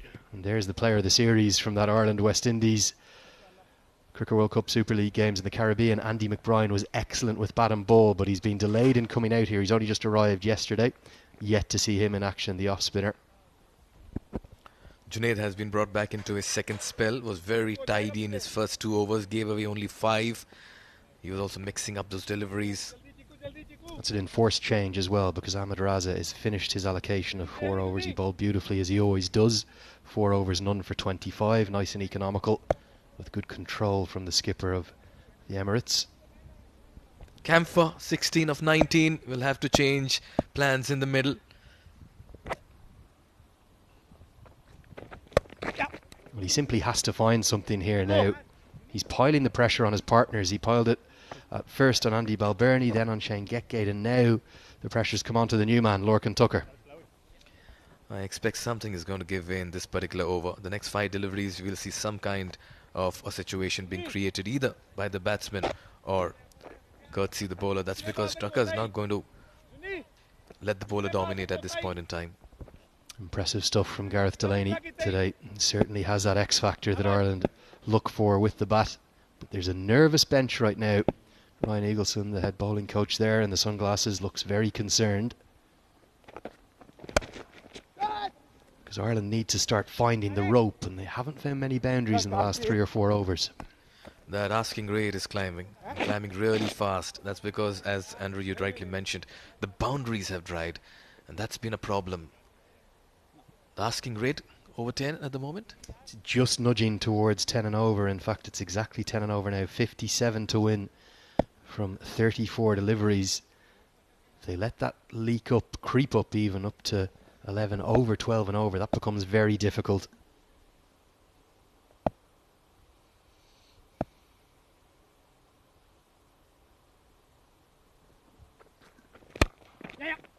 Camphor finally breaks the shackles. That's just what he needed. Gets that strike rate up above 100. I think he'll breathe a sigh of relief and some relieved claps on the bench. That's exactly what Ireland needed. A boundary through the offside. Well, that will ease his nerves and give him the confidence as well. Good cricketing shot driven through covers. Much needed for. They need more of it. They need a few more home runs as well to just bring the game back, bring themselves back into the game. At the moment, they're playing catch-up. Look at Camphor's body language after that four's automatically changed. He's ready for the battle. I think a bit of inexperience from young Ridya Aravind as well. At extra cover there. He crept in, hadn't he? If he was fielding where he is now positioned, that would have just been a single. Instead, it beat his dive and got through for a critical boundary. Loves that pull shot, Camphor. All short batters do. If you're not tall, you've got to be good on the pull and good on the cut, and Camphor certainly is. And quick on your hands as well. We saw it the other day with Dipendra Singh Aire. How well he played. Used his feet, went deep into the crease and was quick to pick, was manufacturing shots. At this stage, you need to manufacture shots, Andrew. Probably being one of the batters of the tournament this series so far, Dipendra Singh Aire of Nepal. We'll see him in action again tomorrow. They'll take on Ireland. That's going to be a thrilling clash, one very close to my heart. My two homes, Ireland and Nepal.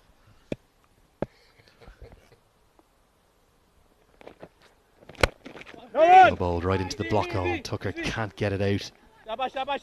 So what the heart says and what does the head say, Andrew? It's one of those lovely win-win situations, isn't it? If Ireland win, my home nation wins, and then my adopted nation of Nepal, if they win, I'm always happy for them. Be brilliant to see them get to a T20 World Cup again, wouldn't it? Oh yes, cricket will be the ultimate winner, if I have to sound as cliche as I can.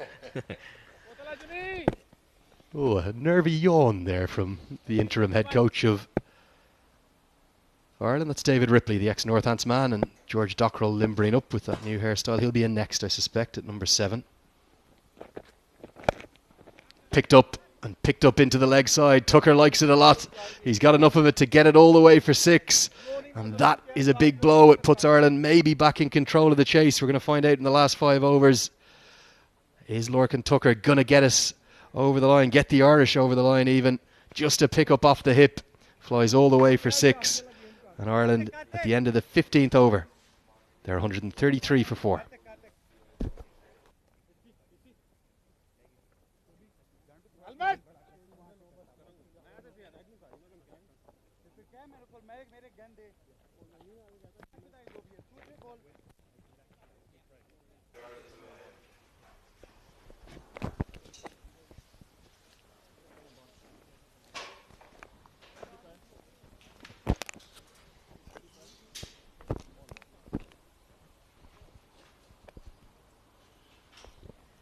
$15 overs gone. It's 133 for 4.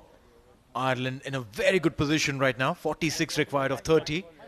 That 6 of that last ball have dampened the spirits of the UAE players. Let's have a quick look at the batting card there. Paul Sterling run out on 1. Andrew Balbirnie, 42 of 27. 40 for Gareth Delaney. And then there's been a little bit of starts for literally everyone who came in. So the bowling card is concerned. Junaid Siddiqui has been economical, but Zahoor Khan extremely expensive. 1 over for 19 hasn't been brought in. Couple of wickets for Karthik Mayappan and a wicket for Rohan Mustafa. Ahmed Raza has been the most economical. 25 in 4.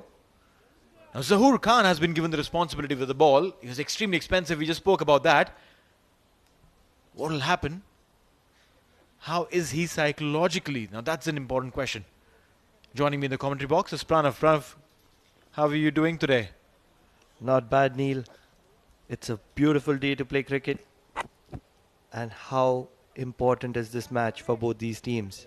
Going into the World Cup qualifiers, UAE and Ireland. Zahoor Khan 1 over 19 runs. 19 is the number behind his t-shirt as well. Coincidence? Well, absolutely. Bowling from the Oman LNG end. Need a wicket or 2 right now.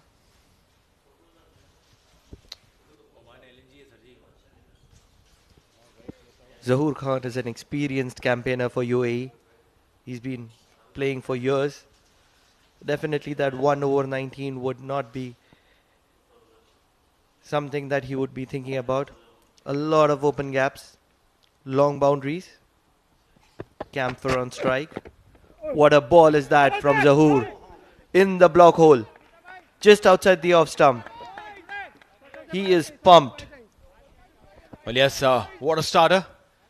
Got a little breather after that first over, but then they add marginally away, just a fraction of inches away.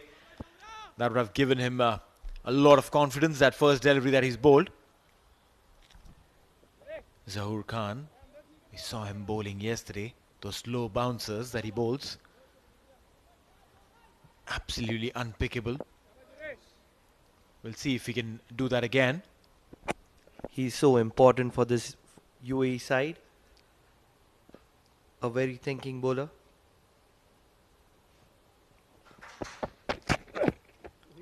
Bowling the wide Yorkers. This one will be called a wide. Not too happy Zahoor. That was right on the tram line. Like to see where did it go. Oh, just it's marginally away. It's marginally out. And the umpire, he's not going to be lenient on those calls. Talking about experienced Zahoor, that's experienced Akbar Ali. A very well placed match right now.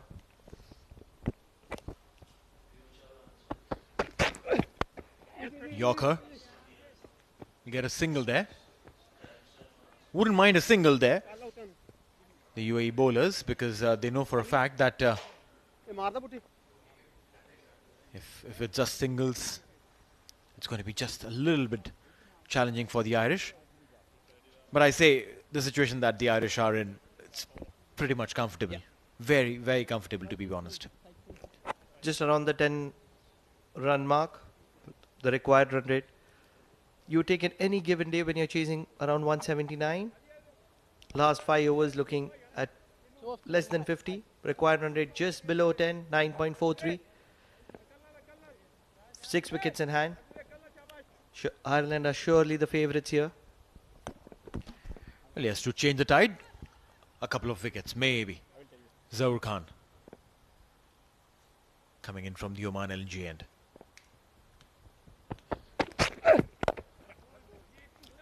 Singles.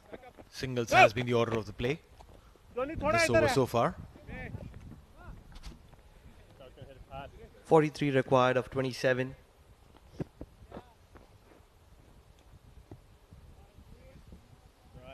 Camphor has played the supporting role. 23 of 24. Not an ideal T20 innings. Very patient. Well, yes, because you really don't need those big hammer and tongs. It's important to build that little innings near that part of that game.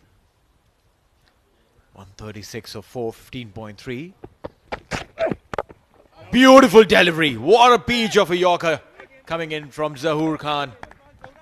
The bat just coming down in time. Could anybody say that Zahoor Khan, after going for 19 in his first over, this is the kind of a comeback he makes?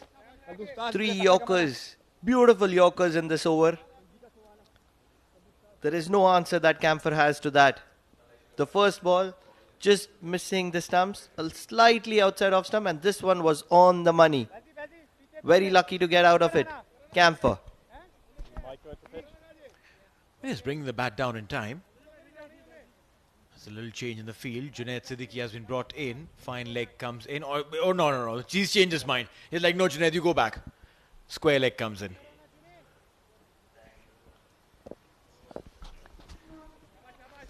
So there's deep fine leg. Square leg is inside. Mid wicket out. And so is the long on.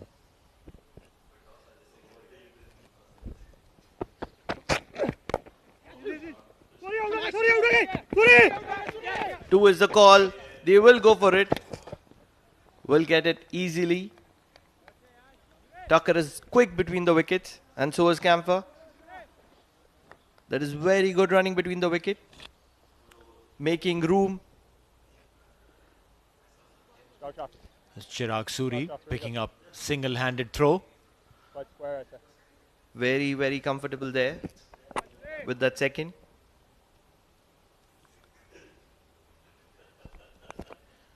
It's a good over in progress. 41 of 25 required. You can finish it off well. From UAE perspective. Stepping down, straight to the fielder, will be a single, and that'll be the end of the 16. 139 for 4 after 16.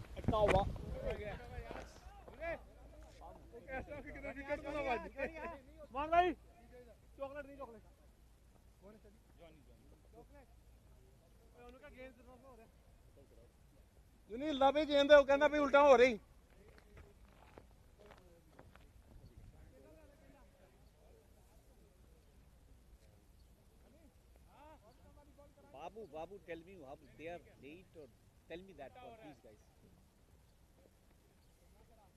Can I get gloves on and drink next? Yeah.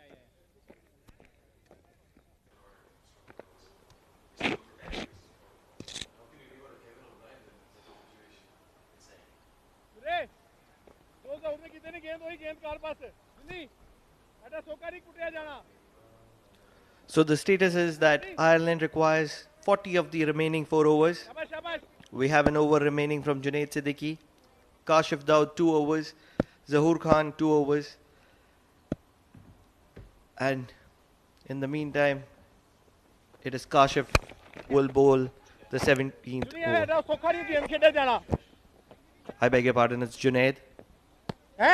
Junaid will be bowling his last over.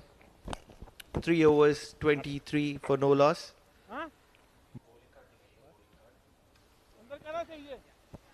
Junaid. Let's have a quick look at the field. They're settling in on the onside. There's only one fielder inside the 30-yard circle. Once you clear, try and hit it over him. And that's a long man, tall man, Ahmed Raza.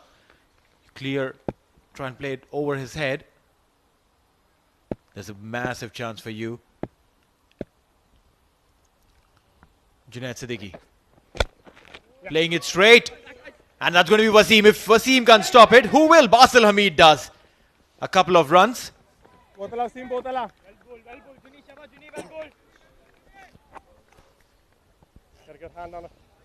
Tucker is playing a very, very important role here. In the block hole. Pass through Junaid. Pass through Wasim. And Basil couldn't get a clean pickup. Easy couple for Tucker. 4 more deliveries to go. 3 runs so far on this over.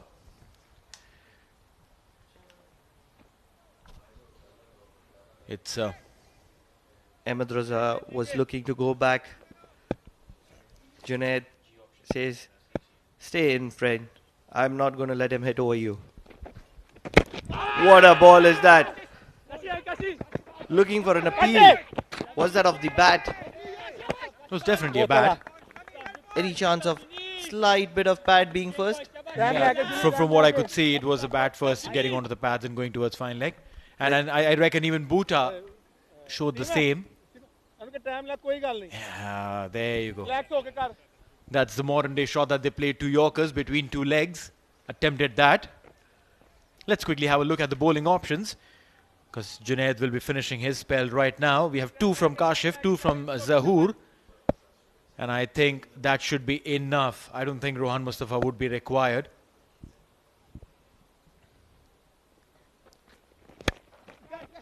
Shot played up in the air. Chance! Oh, just lands a little further away from Vritya and Wasim. A little bit of a collision there between the both. I feel Vritya should have gone for that catch. Put in a dive at least. Very much in the reach. A little bit of collision. And 2 at the end of the day. That's what Wasim is suggesting to Vritya. Go in for the dive. Put in the dive. Why not? Well, yes, an inspired catch like that would change everything. The Canadians, they're on the sidelines watching this game. Yorker delivery, beautifully done, Junaid. will field on his follow-through. 6 runs given so far. Have a look at the broadcasters where all you can watch this game. India on Eurosport and Pakistan watch it on Geo Super in USA. Next Level, Nepal viewers can watch on Himalaya TV. In Middle East, it's on Dubai Sports. And if you're the ones who want to watch it on the go, on Fancore in India, YouTube, OSR Sports in Nepal, and rest of the world, CricTracker YouTube or Facebook/MySportsEye.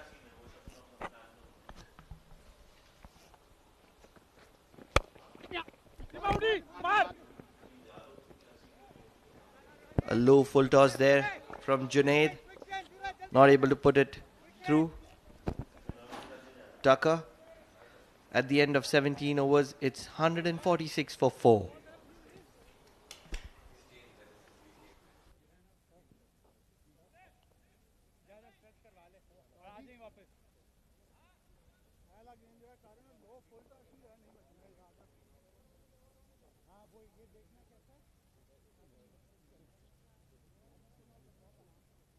Thank you guys, thank you.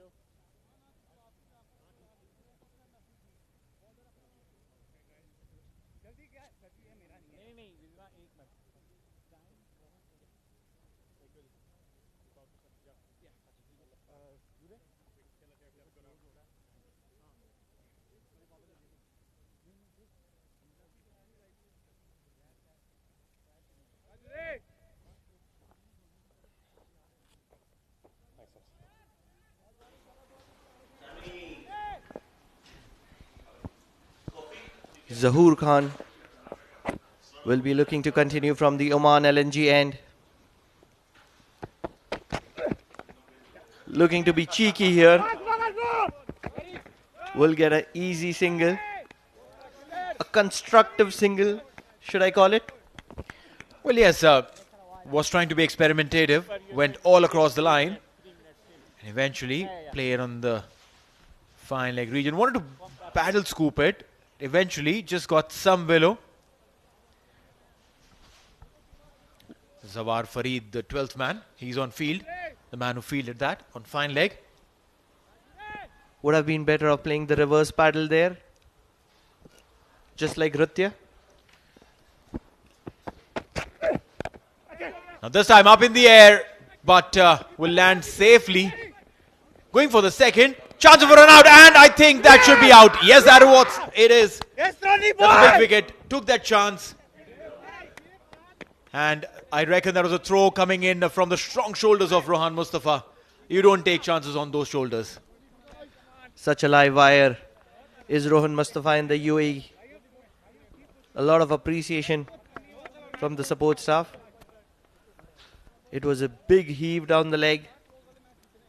One bounce collected by Rohan Mustafa, and look at that throw. There's not a lot that Bhuta had to do. He was well shot. Brilliant fielding efforts from UAE down in this final 5. Lokan Toka, 22 of 16, run out Rohan Mustafa / Mohammad Bhuta. It's 148 for 5 in 17.2.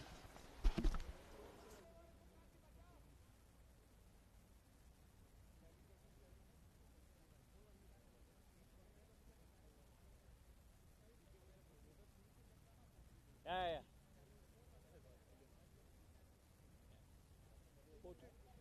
4 to go.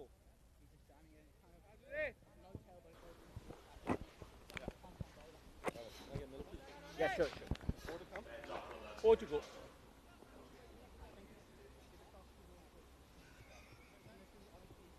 Yeah.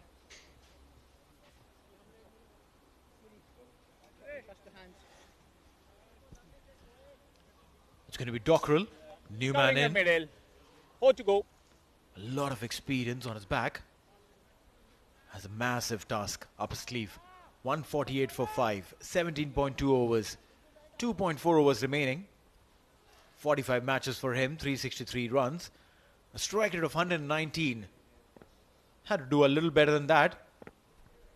He's an experienced campaigner, 45 matches. This is his 45th match. Looking to go all the way on the very first delivery, getting a thick outside edge over the infield on the offside. Getting him a single to get off the mark. Well, let's have a look at that run out. That's not the one. That's Chirag Suri. We'll come back to that.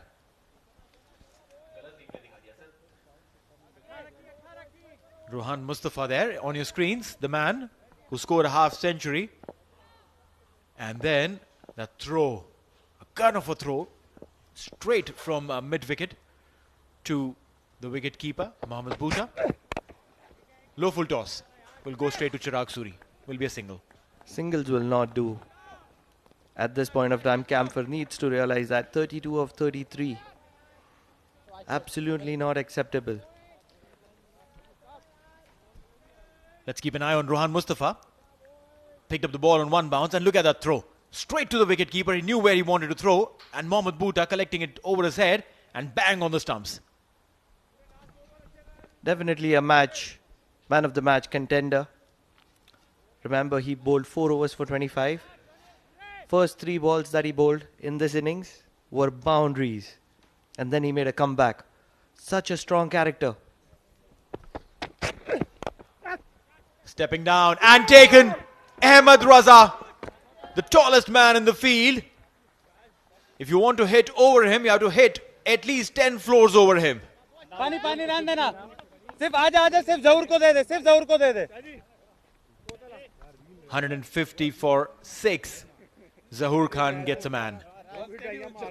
Look at that, stepping down. He tried to play it over Ahmed Raza, but you cannot. He is 9 feet 7 inches tall, and with that arm span going straight up over his head, he can reach 3 stories up. I wish. George Dockrell out for 1. Ireland 150 for 6 at 17.5.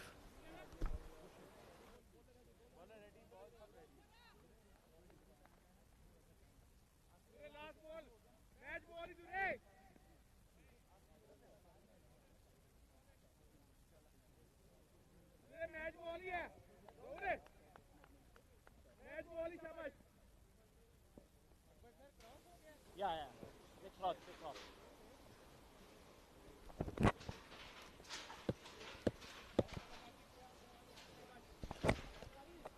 150 for 6.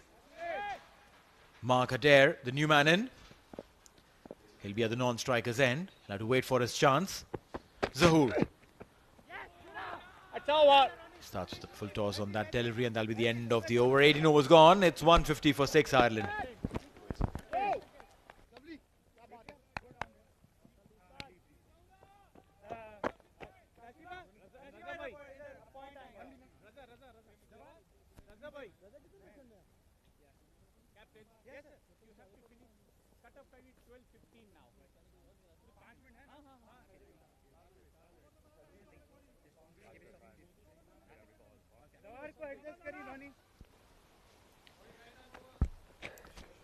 Look at Is that centre there? the batting lineup there. Some really big names right up there. Paul Sterling couldn't make it. Just a single for him. And then runs have come for literally everyone. Andrew Balbirnie got a 40. Gareth. Okay. Bailey also. Rohan Mustafa has been given the responsibility. That's surprising. I thought it would be Kashif Dawood. But then when you're riding high on confidence with that kind of run out, I think the skipper would want to give you that over and, make use of your confidence. A very, very interesting choice considering that Kashif Dawood has his overs left. Bringing in a spinner. Curtis Camphor is on strike. He would fancy his chances against Rohan Mustafa. He's been struggling through the innings. Just a single boundary in his 34 balls. Less than 100 strike rate is absolutely not acceptable in T20. A single there.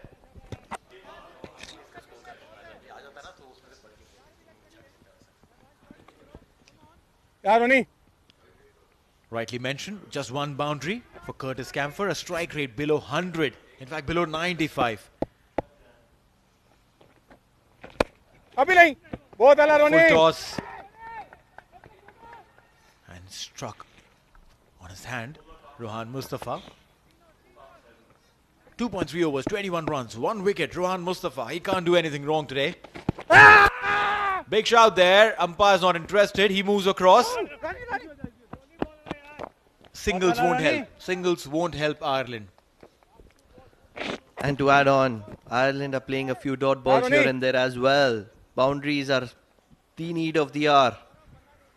Oh, that was a close one. Stepping down, probably a little bit of doubt. A paddle sweep.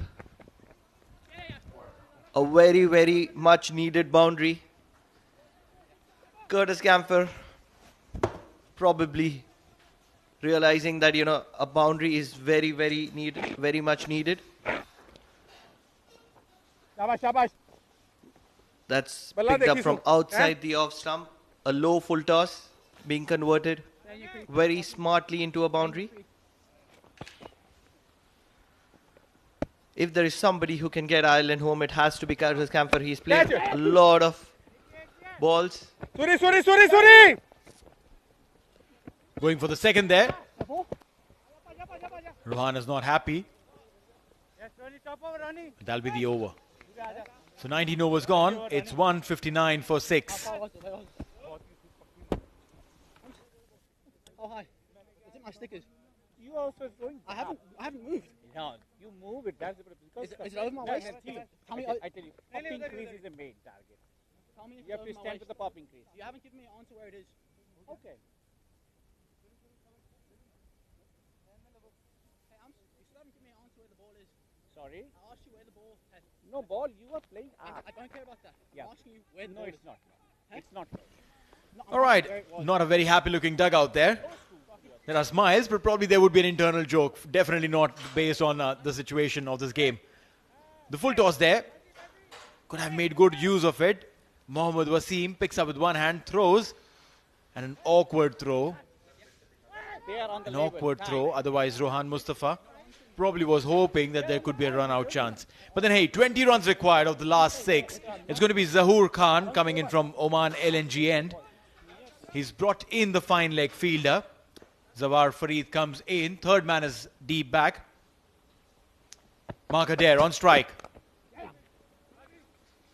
Square leg. Single. 19 required of 5. Ireland have always found it difficult in the last couple of years to try and chase down those big scores.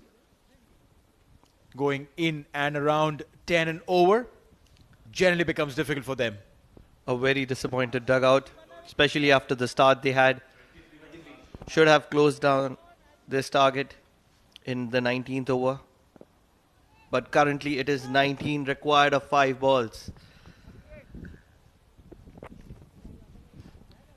At this deep mid wicket, there is a long on. Square leg is inside.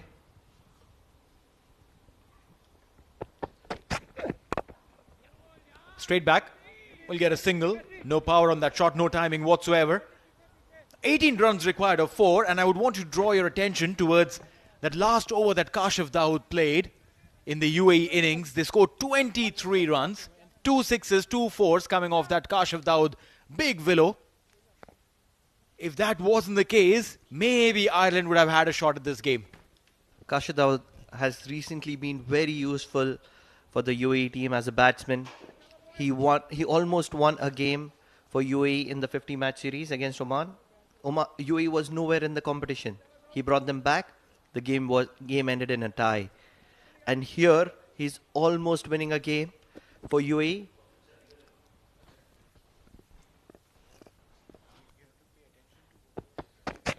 No! No ball there from Zahoor Khan. Ahmed Raza wouldn't be happy. Standing at long off himself, manning the boundary. That's not what you do. You've got the game pretty much in your control. Let's have a look. Oh, yes. That's a good call. That's a very good call by the umpire. Can Curtis Camphor finish as a hero? Well, yes. 4 deliveries, 4 boundaries. Definitely doable. But then, in his entire innings, he's just hit 1. Looks like there is some trouble with Zahoor Khan and his ankle. He's had some issues previously as well with his ankle. The physiotherapist, Manish, comes in. Probably needs some strapping. That left ankle has been troublesome for Zahoor. He's over. It's not going to matter. We'll have to wait and see if he can continue. I'm sure that modern medicine has enabled players to continue unless it's like a massive injury. More often than not, they're strapped, some sprays come in, maybe a couple of tablets, and they're good to come back. The modern day sports science plays such an important role. They're so crucial in extracting performances, unbelievable performances from players.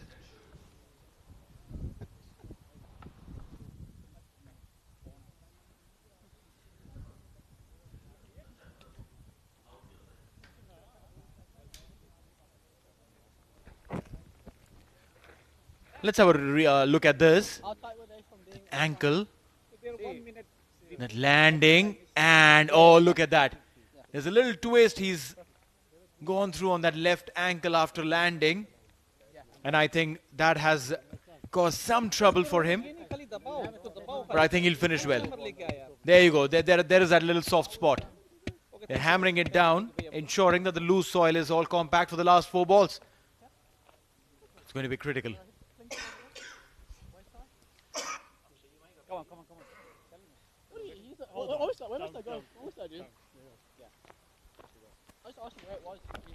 Zahoor Khan is such an important asset for this UAE side. A very, very experienced campaigner. UAE wants him to be fit for the World Cup qualifiers. Well, absolutely. These lads have been working really hard as far as their fitness is concerned. Azhar, their SNC coach, has been right on top of their game, ensuring that the fast bowlers especially have been at it. A quick chat with Kashif, Ahmed, Wasim and Zahoor on what to do, what to bowl. Junaid is outside, relaxing his heels, sitting right behind their coach Robin Singh. He's afraid, guys, afraid. 40 of 38, Camphor, 4 deliveries to go. 16 runs to go.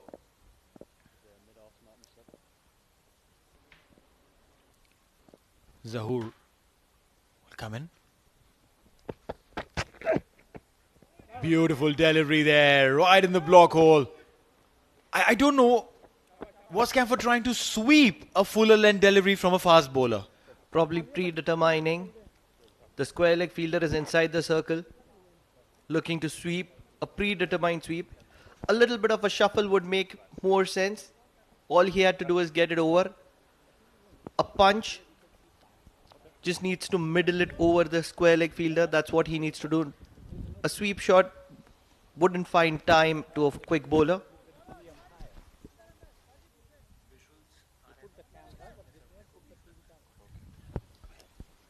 Ahmed Raza there making changes for the last 3 deliveries.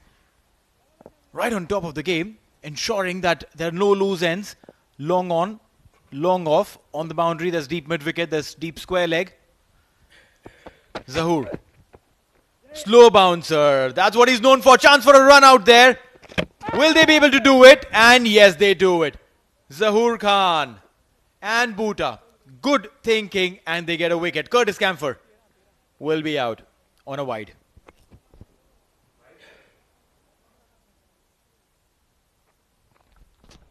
A short ball way over the head of Curtis Camphor, and intelligent bit of throw by Mohammad Bhuta. Zahoor Khan completing the rest. Batsman, 1 for the over. Batsman, 1 for the over. Curtis Camphor will be disappointed there.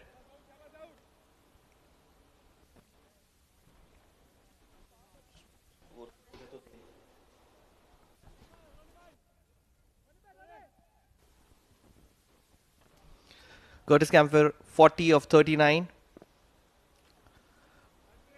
16 required of 3 balls, 164 for 7, 19.3. Swing and a miss, and this is very much in their pocket now. UAE. That's Akif Raja waiting on the sidelines for his opportunity to come and play. 164, Akif Raja, alongside Mohammad Usman. Again, a combination of youth and experience. 2 deliveries to go. Now I don't think there's any opportunity for the Irish to win this one. The game is pretty much beyond their control, unless Zahoor bowls a no ball and then ifs and buts. Require 15 of 2.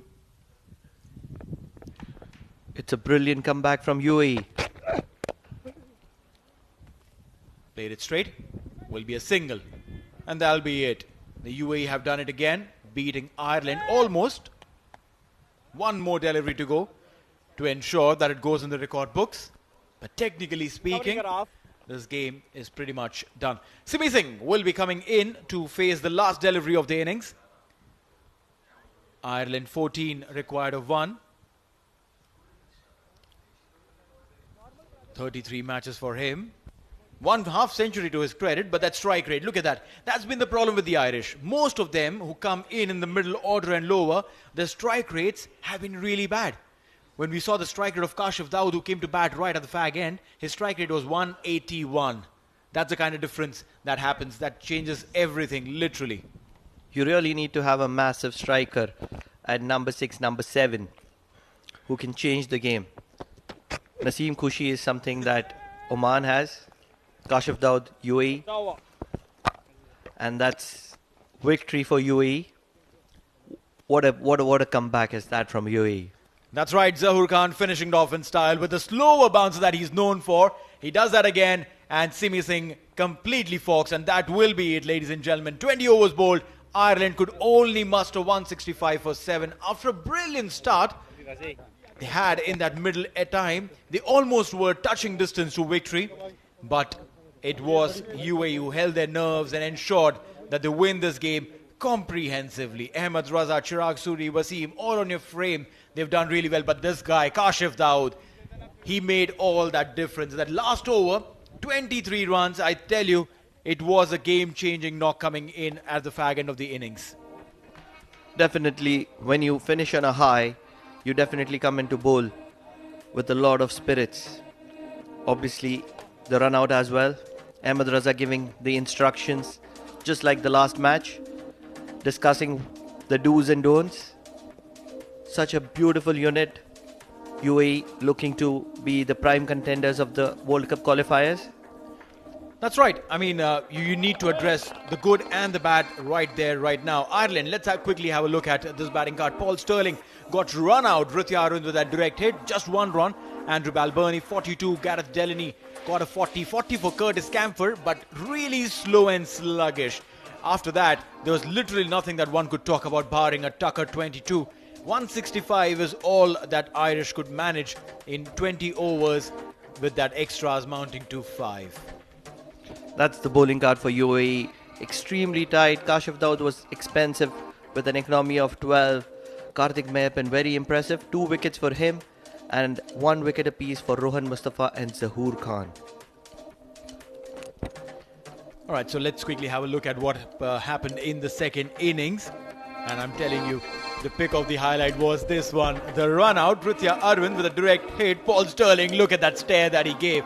Barring that, there were a few big hits that came through all around the ground. But I tell you, it was definitely a game that the Irish thought that they had within control. Rohan Mustafa was taken for a few runs and before he got a wicket. And that was the one that he got clean bowled. Ahmed Raza, he's normally a very, very tight bowler, but then he was also taken for runs. It was Karthik Mayappan who came in and changed the game. Rohan Mustafa with that splendid catch. Karthik Mayappan picked up a couple of wickets with his leg spin. Tried to go over Ahmed Raza. You can't do that. And that throw. What a throw there. Brilliant. Ahmed Raza again amongst the catchers. He's known to be a very clean catcher, and he showed why. Zahoor Khan at the end of it all bowled a tight last over to finish it all with that run out. So that's how it's been for Ireland against UAE. This game where Ireland won the toss, put UAE to bat. UAE with an inspired performance coming in from Rohan Mustafa. 54 of 43 for him. Ritya Arvind 50 of 36. Kashif Daud with that last over flurry. 28 of 11. Craig Young did manage to pick up 4 wickets, but that didn't really help. Ireland in reply were 13 runs short. Andrew Balbirnie 42, Gareth Delaney 40, Curtis Camphor 40. But when you look at this card, nothing looks wrong. But what is technically wrong is the strike rate of the others who don't make on this board right now. Karthik picking up 2, Zahoor and Rohan shared 1 wicket each. UAE winning this game by 13 runs. Very, very comfortable win there by UAE near the end of it all. What we'll do is we'll take a quick short break and come back with the presentation.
How long